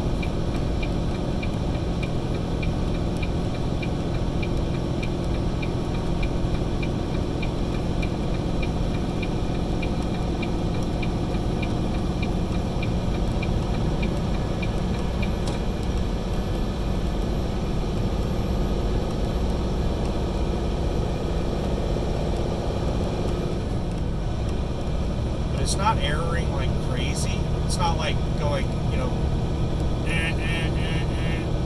like it's dumping coolant. Whenever it's dumping coolant, it's losing so much coolant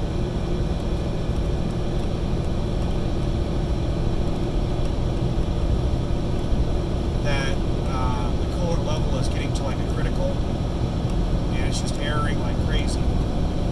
It's not doing that.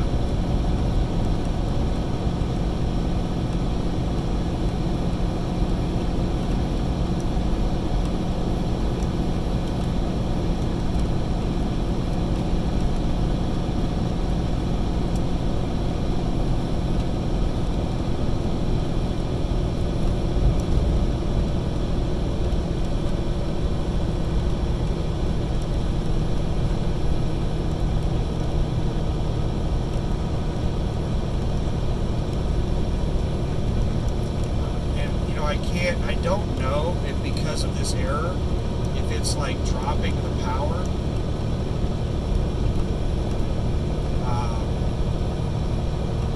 Because it could be powering down. I mean, this thing is computer controlled, so if it has a low coolant error, it may cause it to supply less horsepower. It cut back on power. So I don't really know if this is the type of pulling power I should expect, because I'm getting this damn error.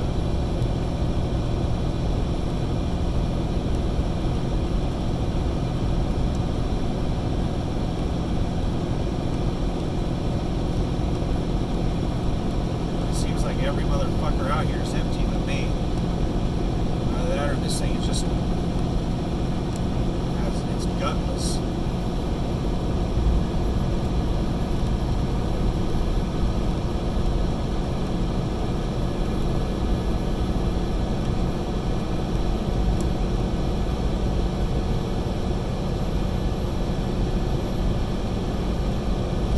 Almost 2 hours into driving right now.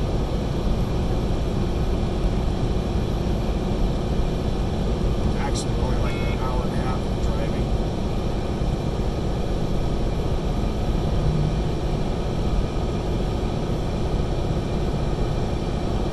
I just wasted a whole bunch of my morning tea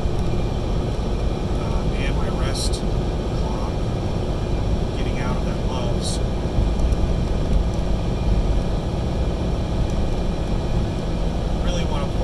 See if there's coolant dumping out.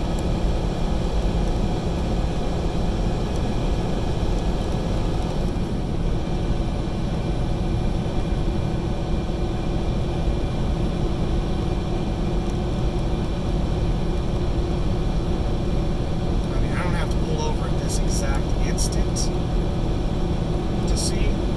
Like, I'll be able to tell within the next 15 minutes.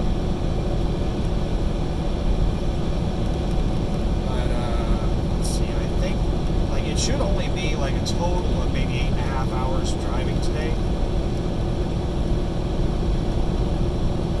So if I were to stop now and check on this, I could take a 30 and I wouldn't have to stop again. Whenever we get to flat land,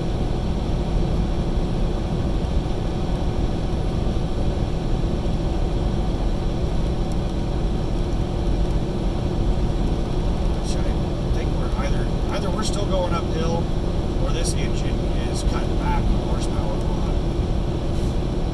I don't know which it is.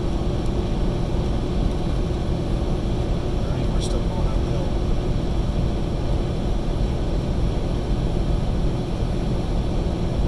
Now the other check engine light still has not come on. So this one is just low coolant.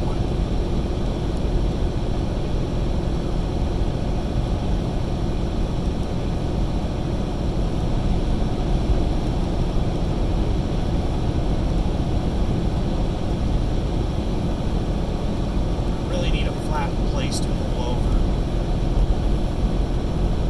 to fix this coolant issue. And like if I need to put in more coolant,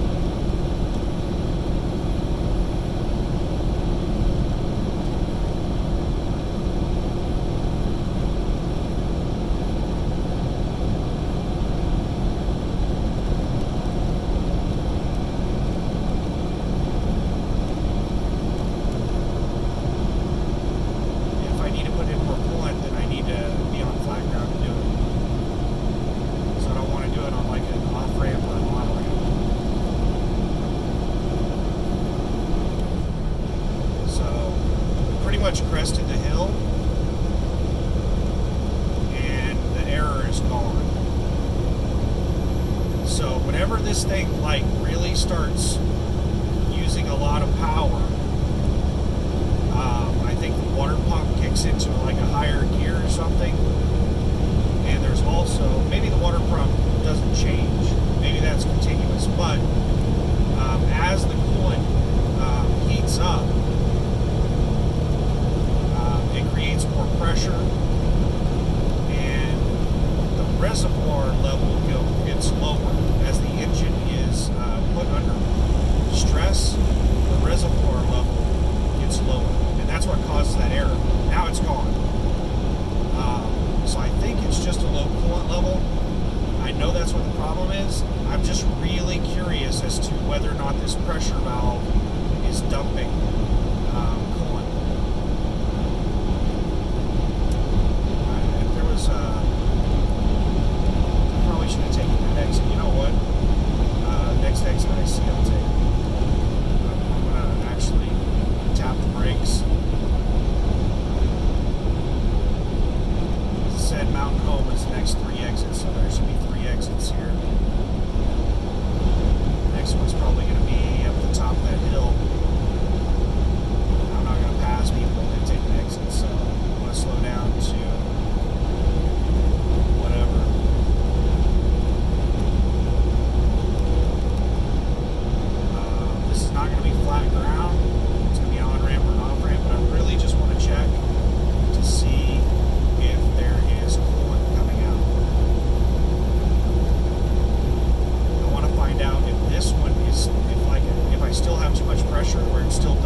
dumping coolant, then I have some issue that's causing too much pressure to build.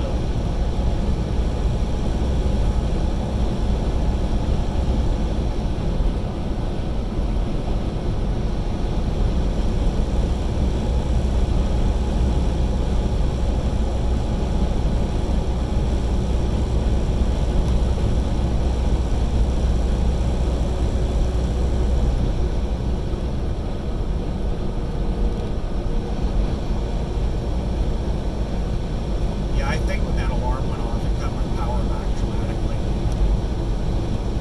Because I'm actually pulling the hill better than this guy right now. And this guy passed me on that hill. So it probably cut my horsepower back whenever the low coolant error came on.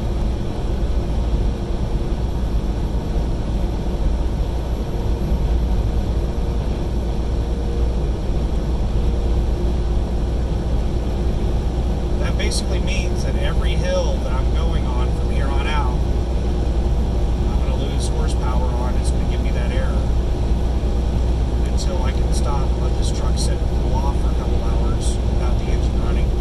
And also the APU can't be running. Nothing can be running to let the coolant cool off because the APU uses the engine coolant. So if I have the APU running, then it's still going to be heating up the damn coolant.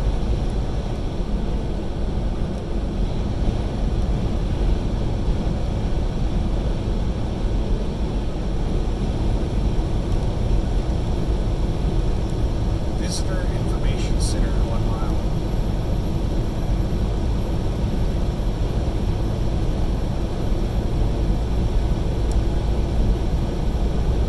Sounds like that's a very busy on and off ramp.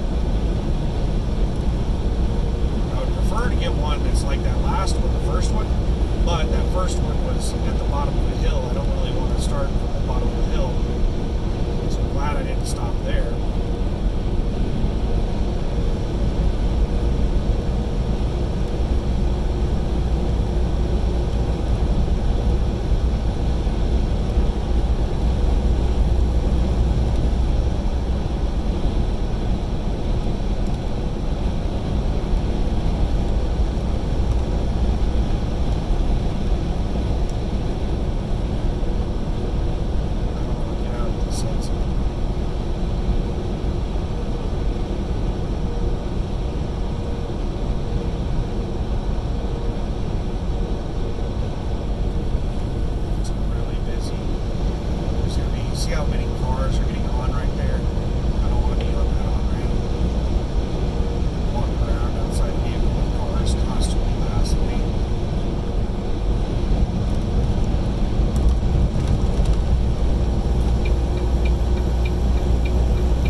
shut the truck off, get my shower bag, and go and just kind of chill, take a shower, and just burn up an hour or two, and then come back out, fill up the coolant, and then fire the truck up, get it cooled off in here, and so we're good to go.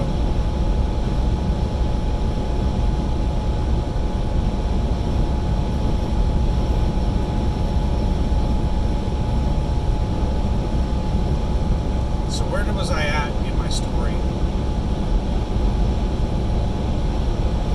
I was trying to make it all the way to Boise to call it a night. I haven't even made it to Boise yet. And I wanted my last drive shift to be basically from Boise on in. And I was going to take a shower there at the Petro and hopefully get some good food. But as soon as I left Salt Lake, I started nodding off the wheel. And yeah, I could have pushed, and I would have. I've done that before. I've driven for 10 hours nodding off the wheel before. But it only takes a split second to have an accident. One of those times you nod off. It could be that time when something happens. So it's a huge risk, and the more you do it, the more likely you are to have something happen. So as soon as I started nodding off, I was like, nah, I'm not going to be able to make it. So I started thinking about, like, how far do I have to drive before I can, because I needed to make it all the way to Portland in this drive shift right now that I'm doing. So I needed to drive far enough that I had just enough, I had less miles, how to word this. I've been thinking my words. I had to figure out a way to make it there in only one other drive shift. So I had to drive far enough that I had fewer miles that were required for more than one drive shift. So where I first started nodding off, I was about 630, or if I remember correctly, it was 626 miles. I was 626 miles away from Portland where I first started nodding off. And just barely past Salt Lake, maybe 30 minutes to an hour past Salt Lake. After I left Salt Lake, within about 30 minutes to an hour, I started nodding. And about an hour past Salt Lake was when I started checking to see. So I was already within the realm that I could make it in the next drive shift. So I started looking for a place to stop. And it said there was a rest area and a way station up ahead. And I was like, oh crap, it's a dual purpose. And I pulled in there, and there were a bunch of dumbasses parked there that didn't understand how they were supposed to park. It was supposed to be diagonal parking, and there were like 5 or 6 people diagonally parked, and then there was some dumb shit that parked long ways across all the diagonal spots. And everybody else just kind of had to park around that person, and it severely limited the number of possible vehicles that could park there. And everybody was kind of in a position where they were blocking somebody else in because of this one dumb shit.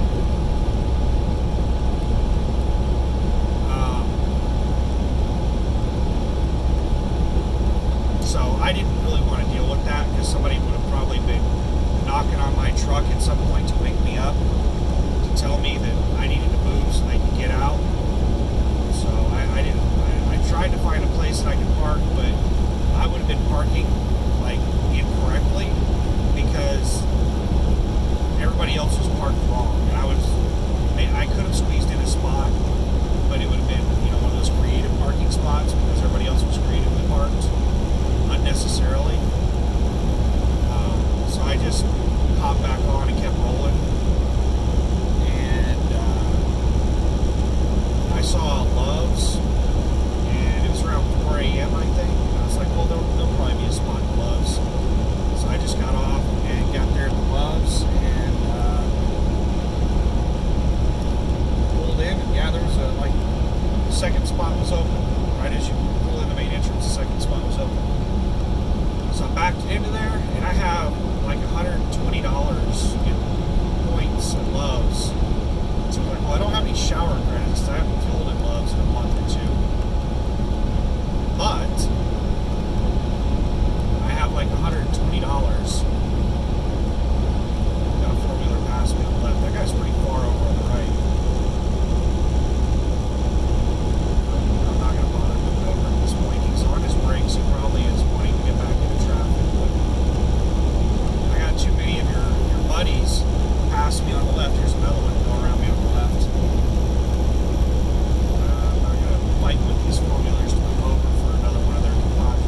the shit that was there when I picked this load up like a week and a half ago, or a week ago.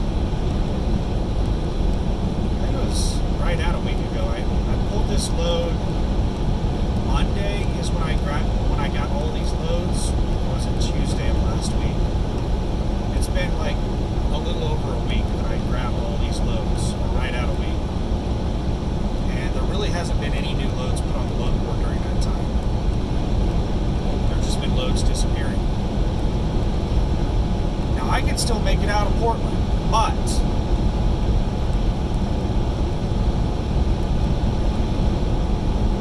loads going out of Portland pay shit, like dollar a mile stuff. And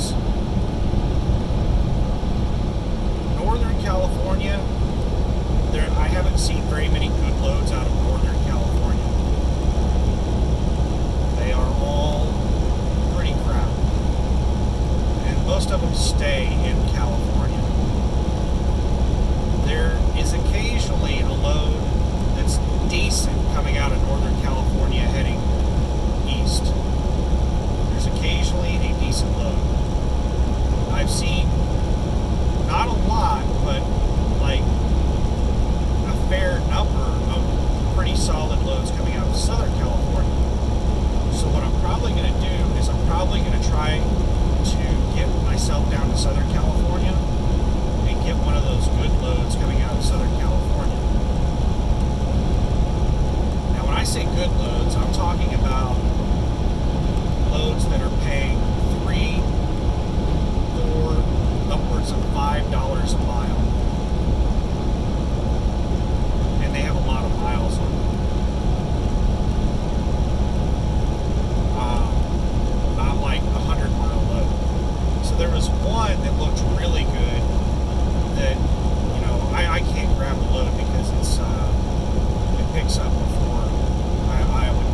brakes going up a hill behind this fucking CR England that's going like 62 or something. Jackasses. I should have just stayed in my damn lane. Fuck these four-wheelers. I try to be nice, let the four-wheelers around, and like, I don't know if they're watching movies in their cars or what the hell they're doing, but fuck. It's, you know, slowing down and it's changing speeds in these trucks sucks ass. So anything that caused me to have to hit my brakes kind of pisses me off.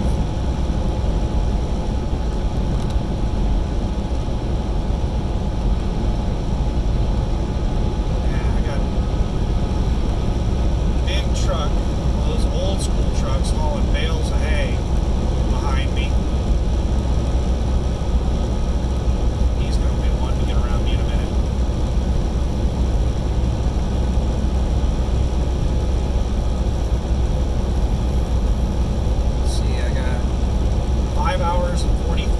Left until I have to take a rest break. There's an RV to the right. I don't know if you saw it on the video, but it's parked in a little dirt lot at that exit. And it looks just like the RV in Breaking Bad. And this like high desert area here looks like kind of like the area where to cook meth. So maybe that's somebody looking for a spot to go cook meth. I wonder if that TV show inspired a bunch of people to go out and cook meth.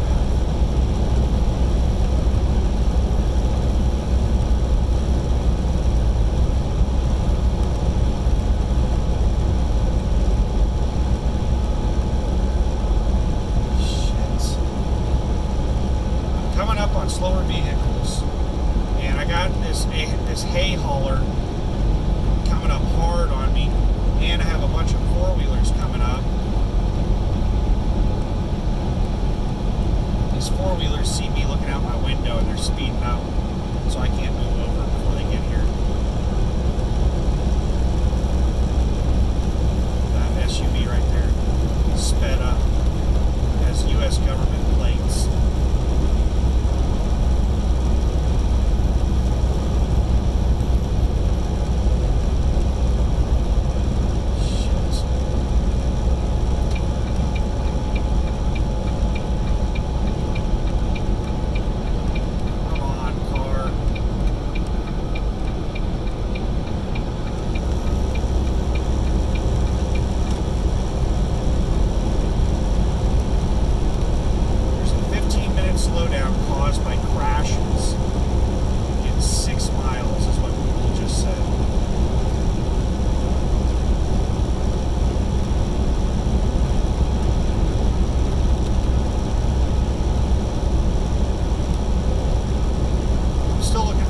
Area.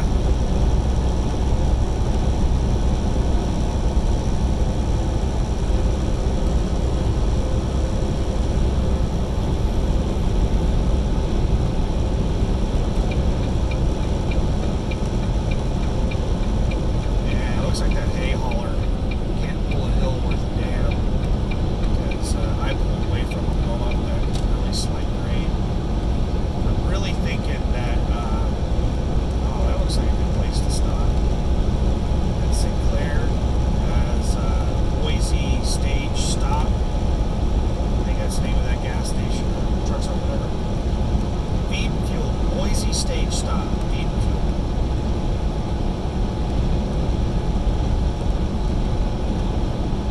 Ribeye steaks. Yeah, that's too pricey for me. I can't afford ribeye.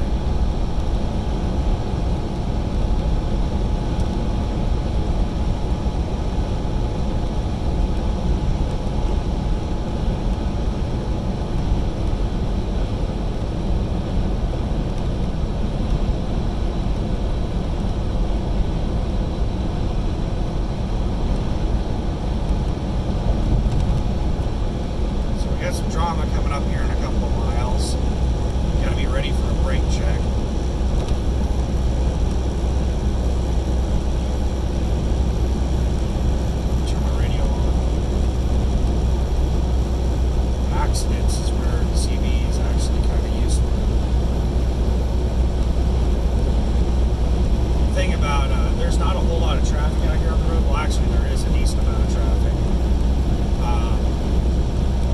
But with the speed limit being so high on the interstate, if we go down to like being stopped or really slow, like 5, 10, 15, 20, even to 30 miles an hour, the traffic will back up really quick because of how quickly people will arrive there at these high speed limits.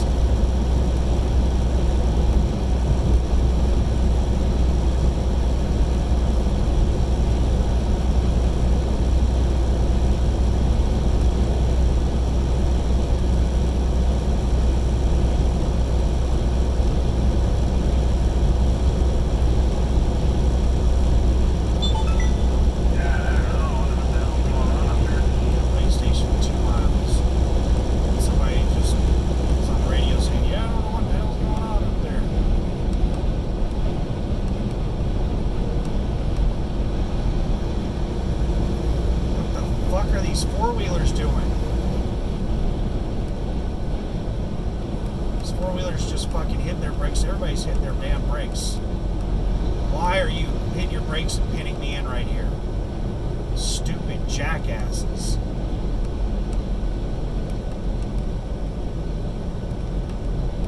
I don't know what the hell's going on. Dumb shits just started slamming on their fucking brakes.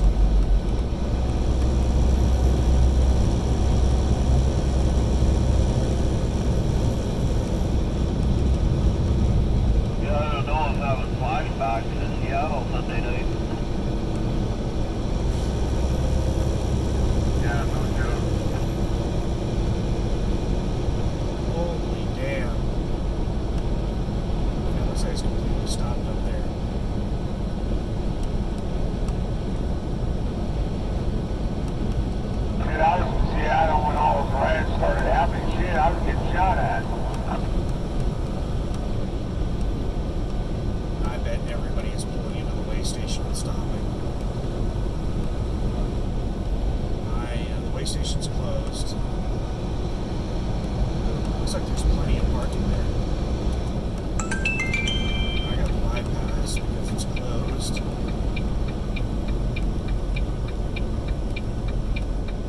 I think I'm going to pull in. Take myself a break.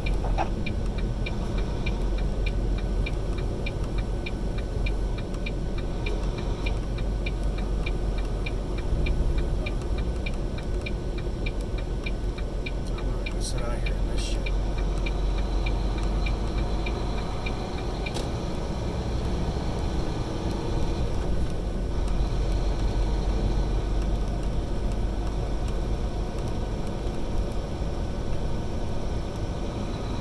Give them time to clear up. They may have the road completely closed because it might be a fatality accident. Looks like there's plenty of parking here. I'm really surprised that there aren't more people in here.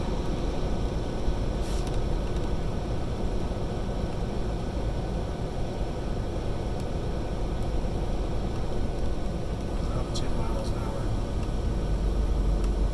I'm going too fast. I'm going like 30.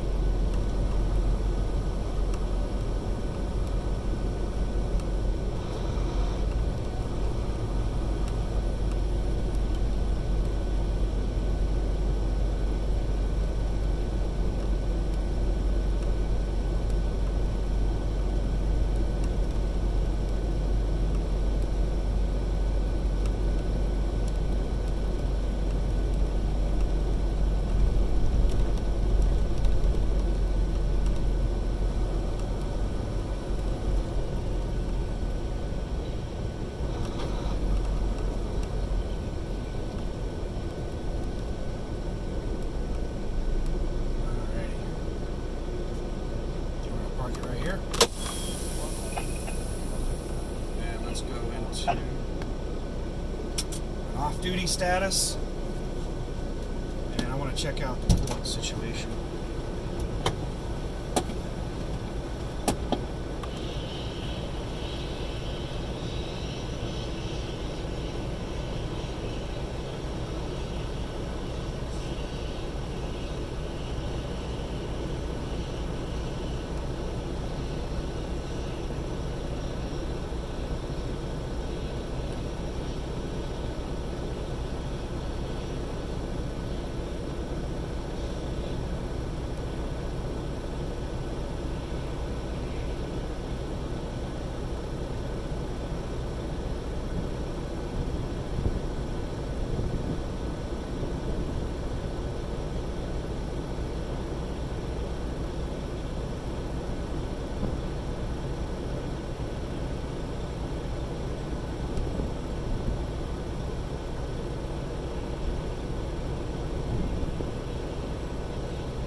left lane.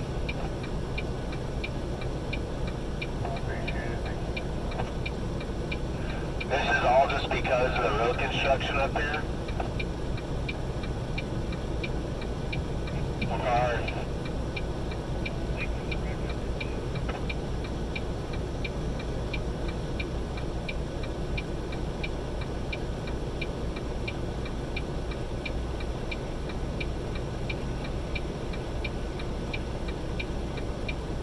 I heard there was a wreck in the construction zone.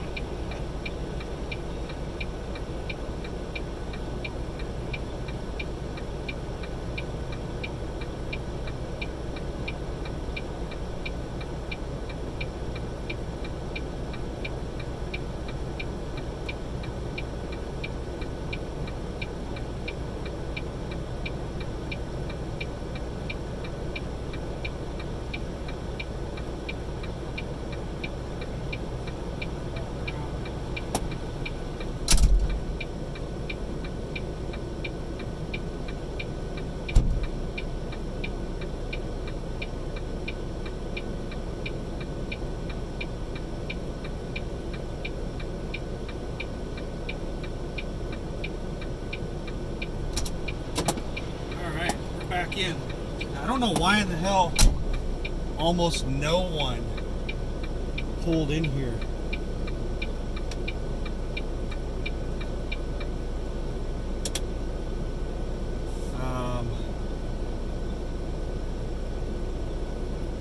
Supposedly there's an accident up ahead. I'm just going to sit here and wait for them to clear up the accident. Supposedly it's only a 15-minute delay, but I need to take a 30 anyway.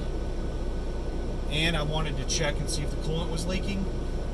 And from what I can see, there's no coolant leaking. So the error was only caused from me not being able to completely fill up the coolant. Want to come over, Jeremy? I'll let you in. Well, I kind of waiting to see if it's before or after the exit. I guess that'd be smart.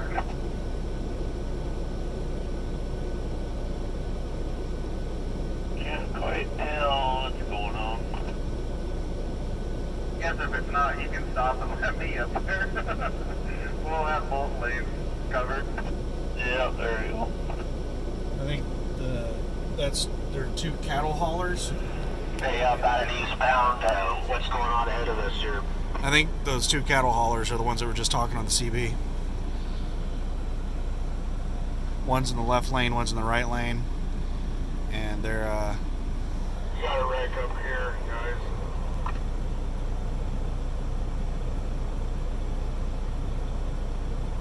Is it before or after the Black Creek exit? Well, looks like there's no access to Kuna, so we have to go up and back. Oh, perfect.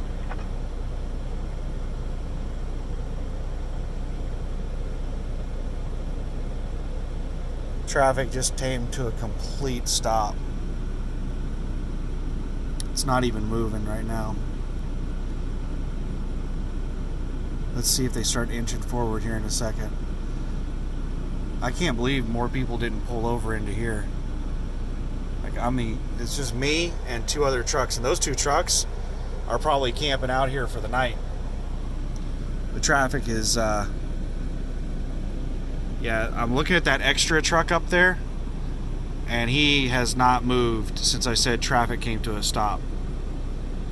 So it's not like creeping forward, it's just stopped.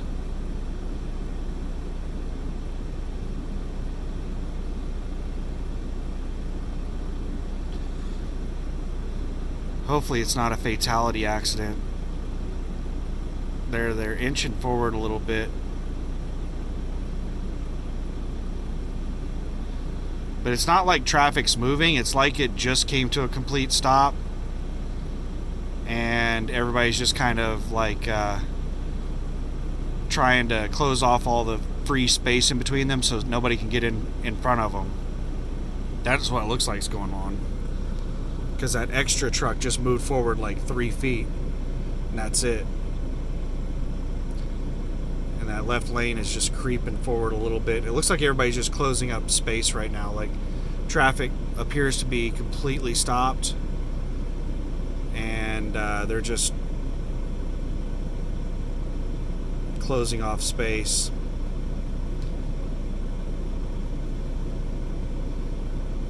They might have shut the road down for a minute while they are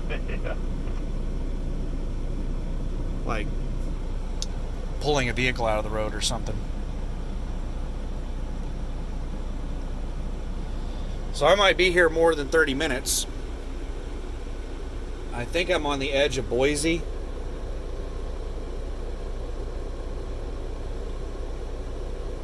And traffic is not moving. Just be glad you're not a DLD driver right now, huh? Ah, shit, I can't even go over 5 miles an hour. I'm off duty. Someone said that, By the way. someone said that they went into off duty on their ELD because they're not going over 5 miles an hour. Technically, stopped in the roadway like this, you're supposed to be in a driving status. Me over here at the way station, though, I can be. I guess up here in the construction, I guess there's an accident. I don't know. No one's really set a milepost marker at it eastbound, but I see they probably put a side truck up there, so hopefully get us over to one lane, get us moving, but I don't know. Okay, an accident. Alright, well, thanks much for the info so far.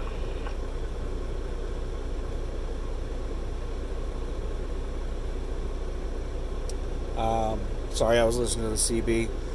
Not really any new information. Nobody headed eastbound is telling anybody what's going on.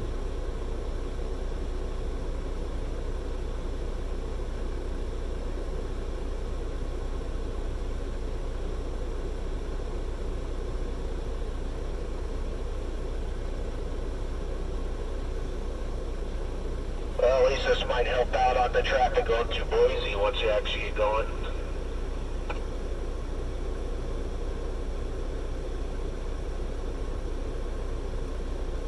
So, yeah, I guess we're right on the edge of Boise. They were saying something about Boise traffic. But yeah, since I'm parked over here, I can legally be in, like, sleeper berth or off duty or whatever. Which is, I'm in sleeper berth status right now. Just watching. They're still creeping forward a little bit. They're not completely stopped anymore.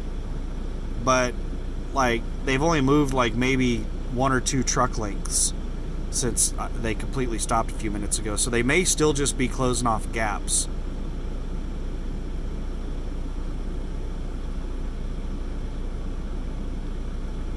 I don't know how bad the accident is, but there might, like, they're saying that there's construction up ahead and there was accident in the construction. So it might have already been down to single lane, and then there was an accident in that single lane. So now all lanes may be closed.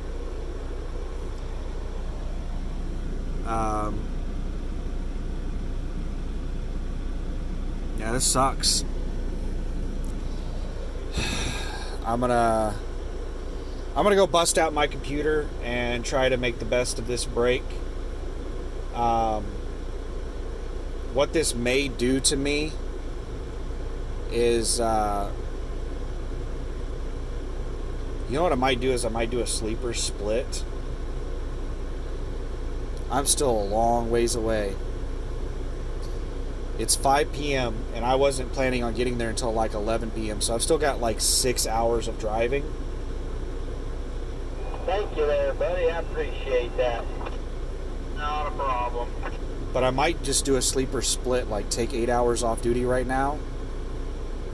Or I might do the 2-hour break of a sleeper split.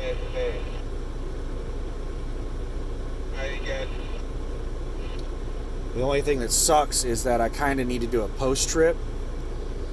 But I'm not going to restart my rest to do that.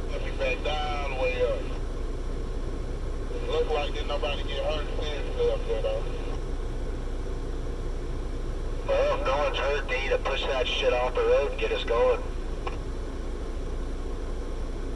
Oh, we got it, Rick. We got 2 big rig records there. My understanding there is a wreck up there, and I'm also pushing it out of the way. Yeah, shit, somebody was paying attention. So I think I'm going to go ahead and end the video now. We got 2 big rig records there. And You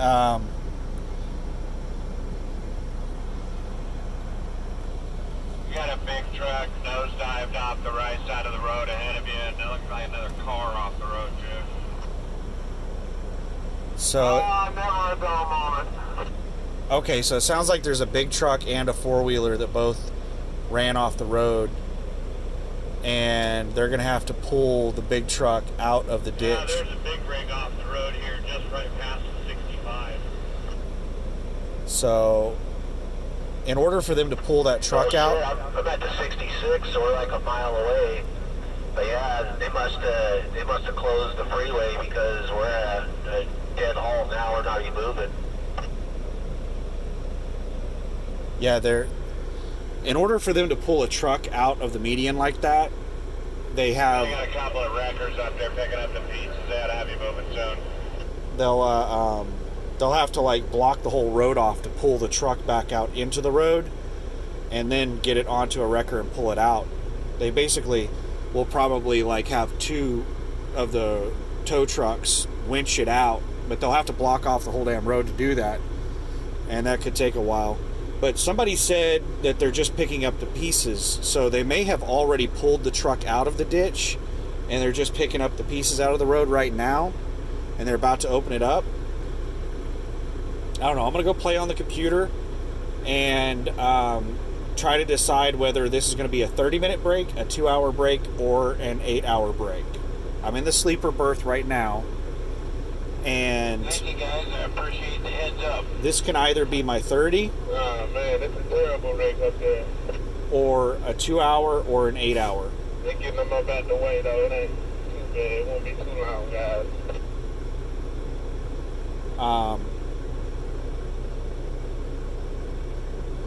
It's probably going to be a 2-hour break. I don't think this traffic's going to clear up in 30 minutes. It could take an hour or 2 for them to pull a big truck out of the ditch.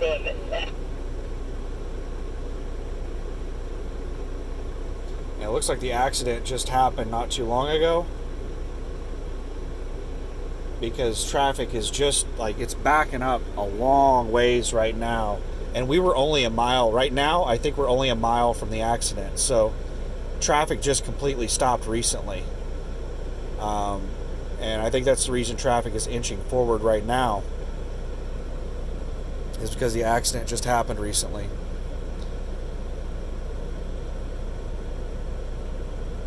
I can't tell if that FedEx truck is in the right lane or if they pulled over onto the shoulder.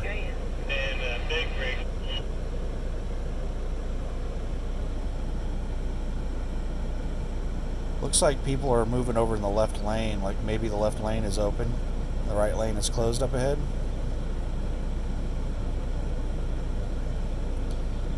Yeah. Traffic may be moving now.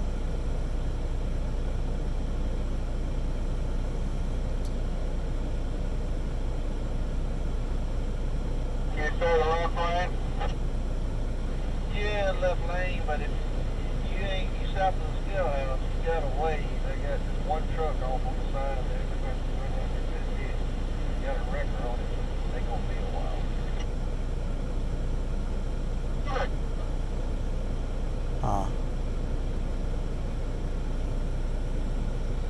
Yeah, somebody just said you may want to stop at the scale house because it's going to be a while.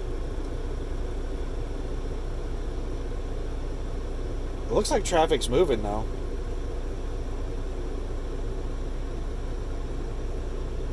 It looks like everybody's getting into single file in the left lane.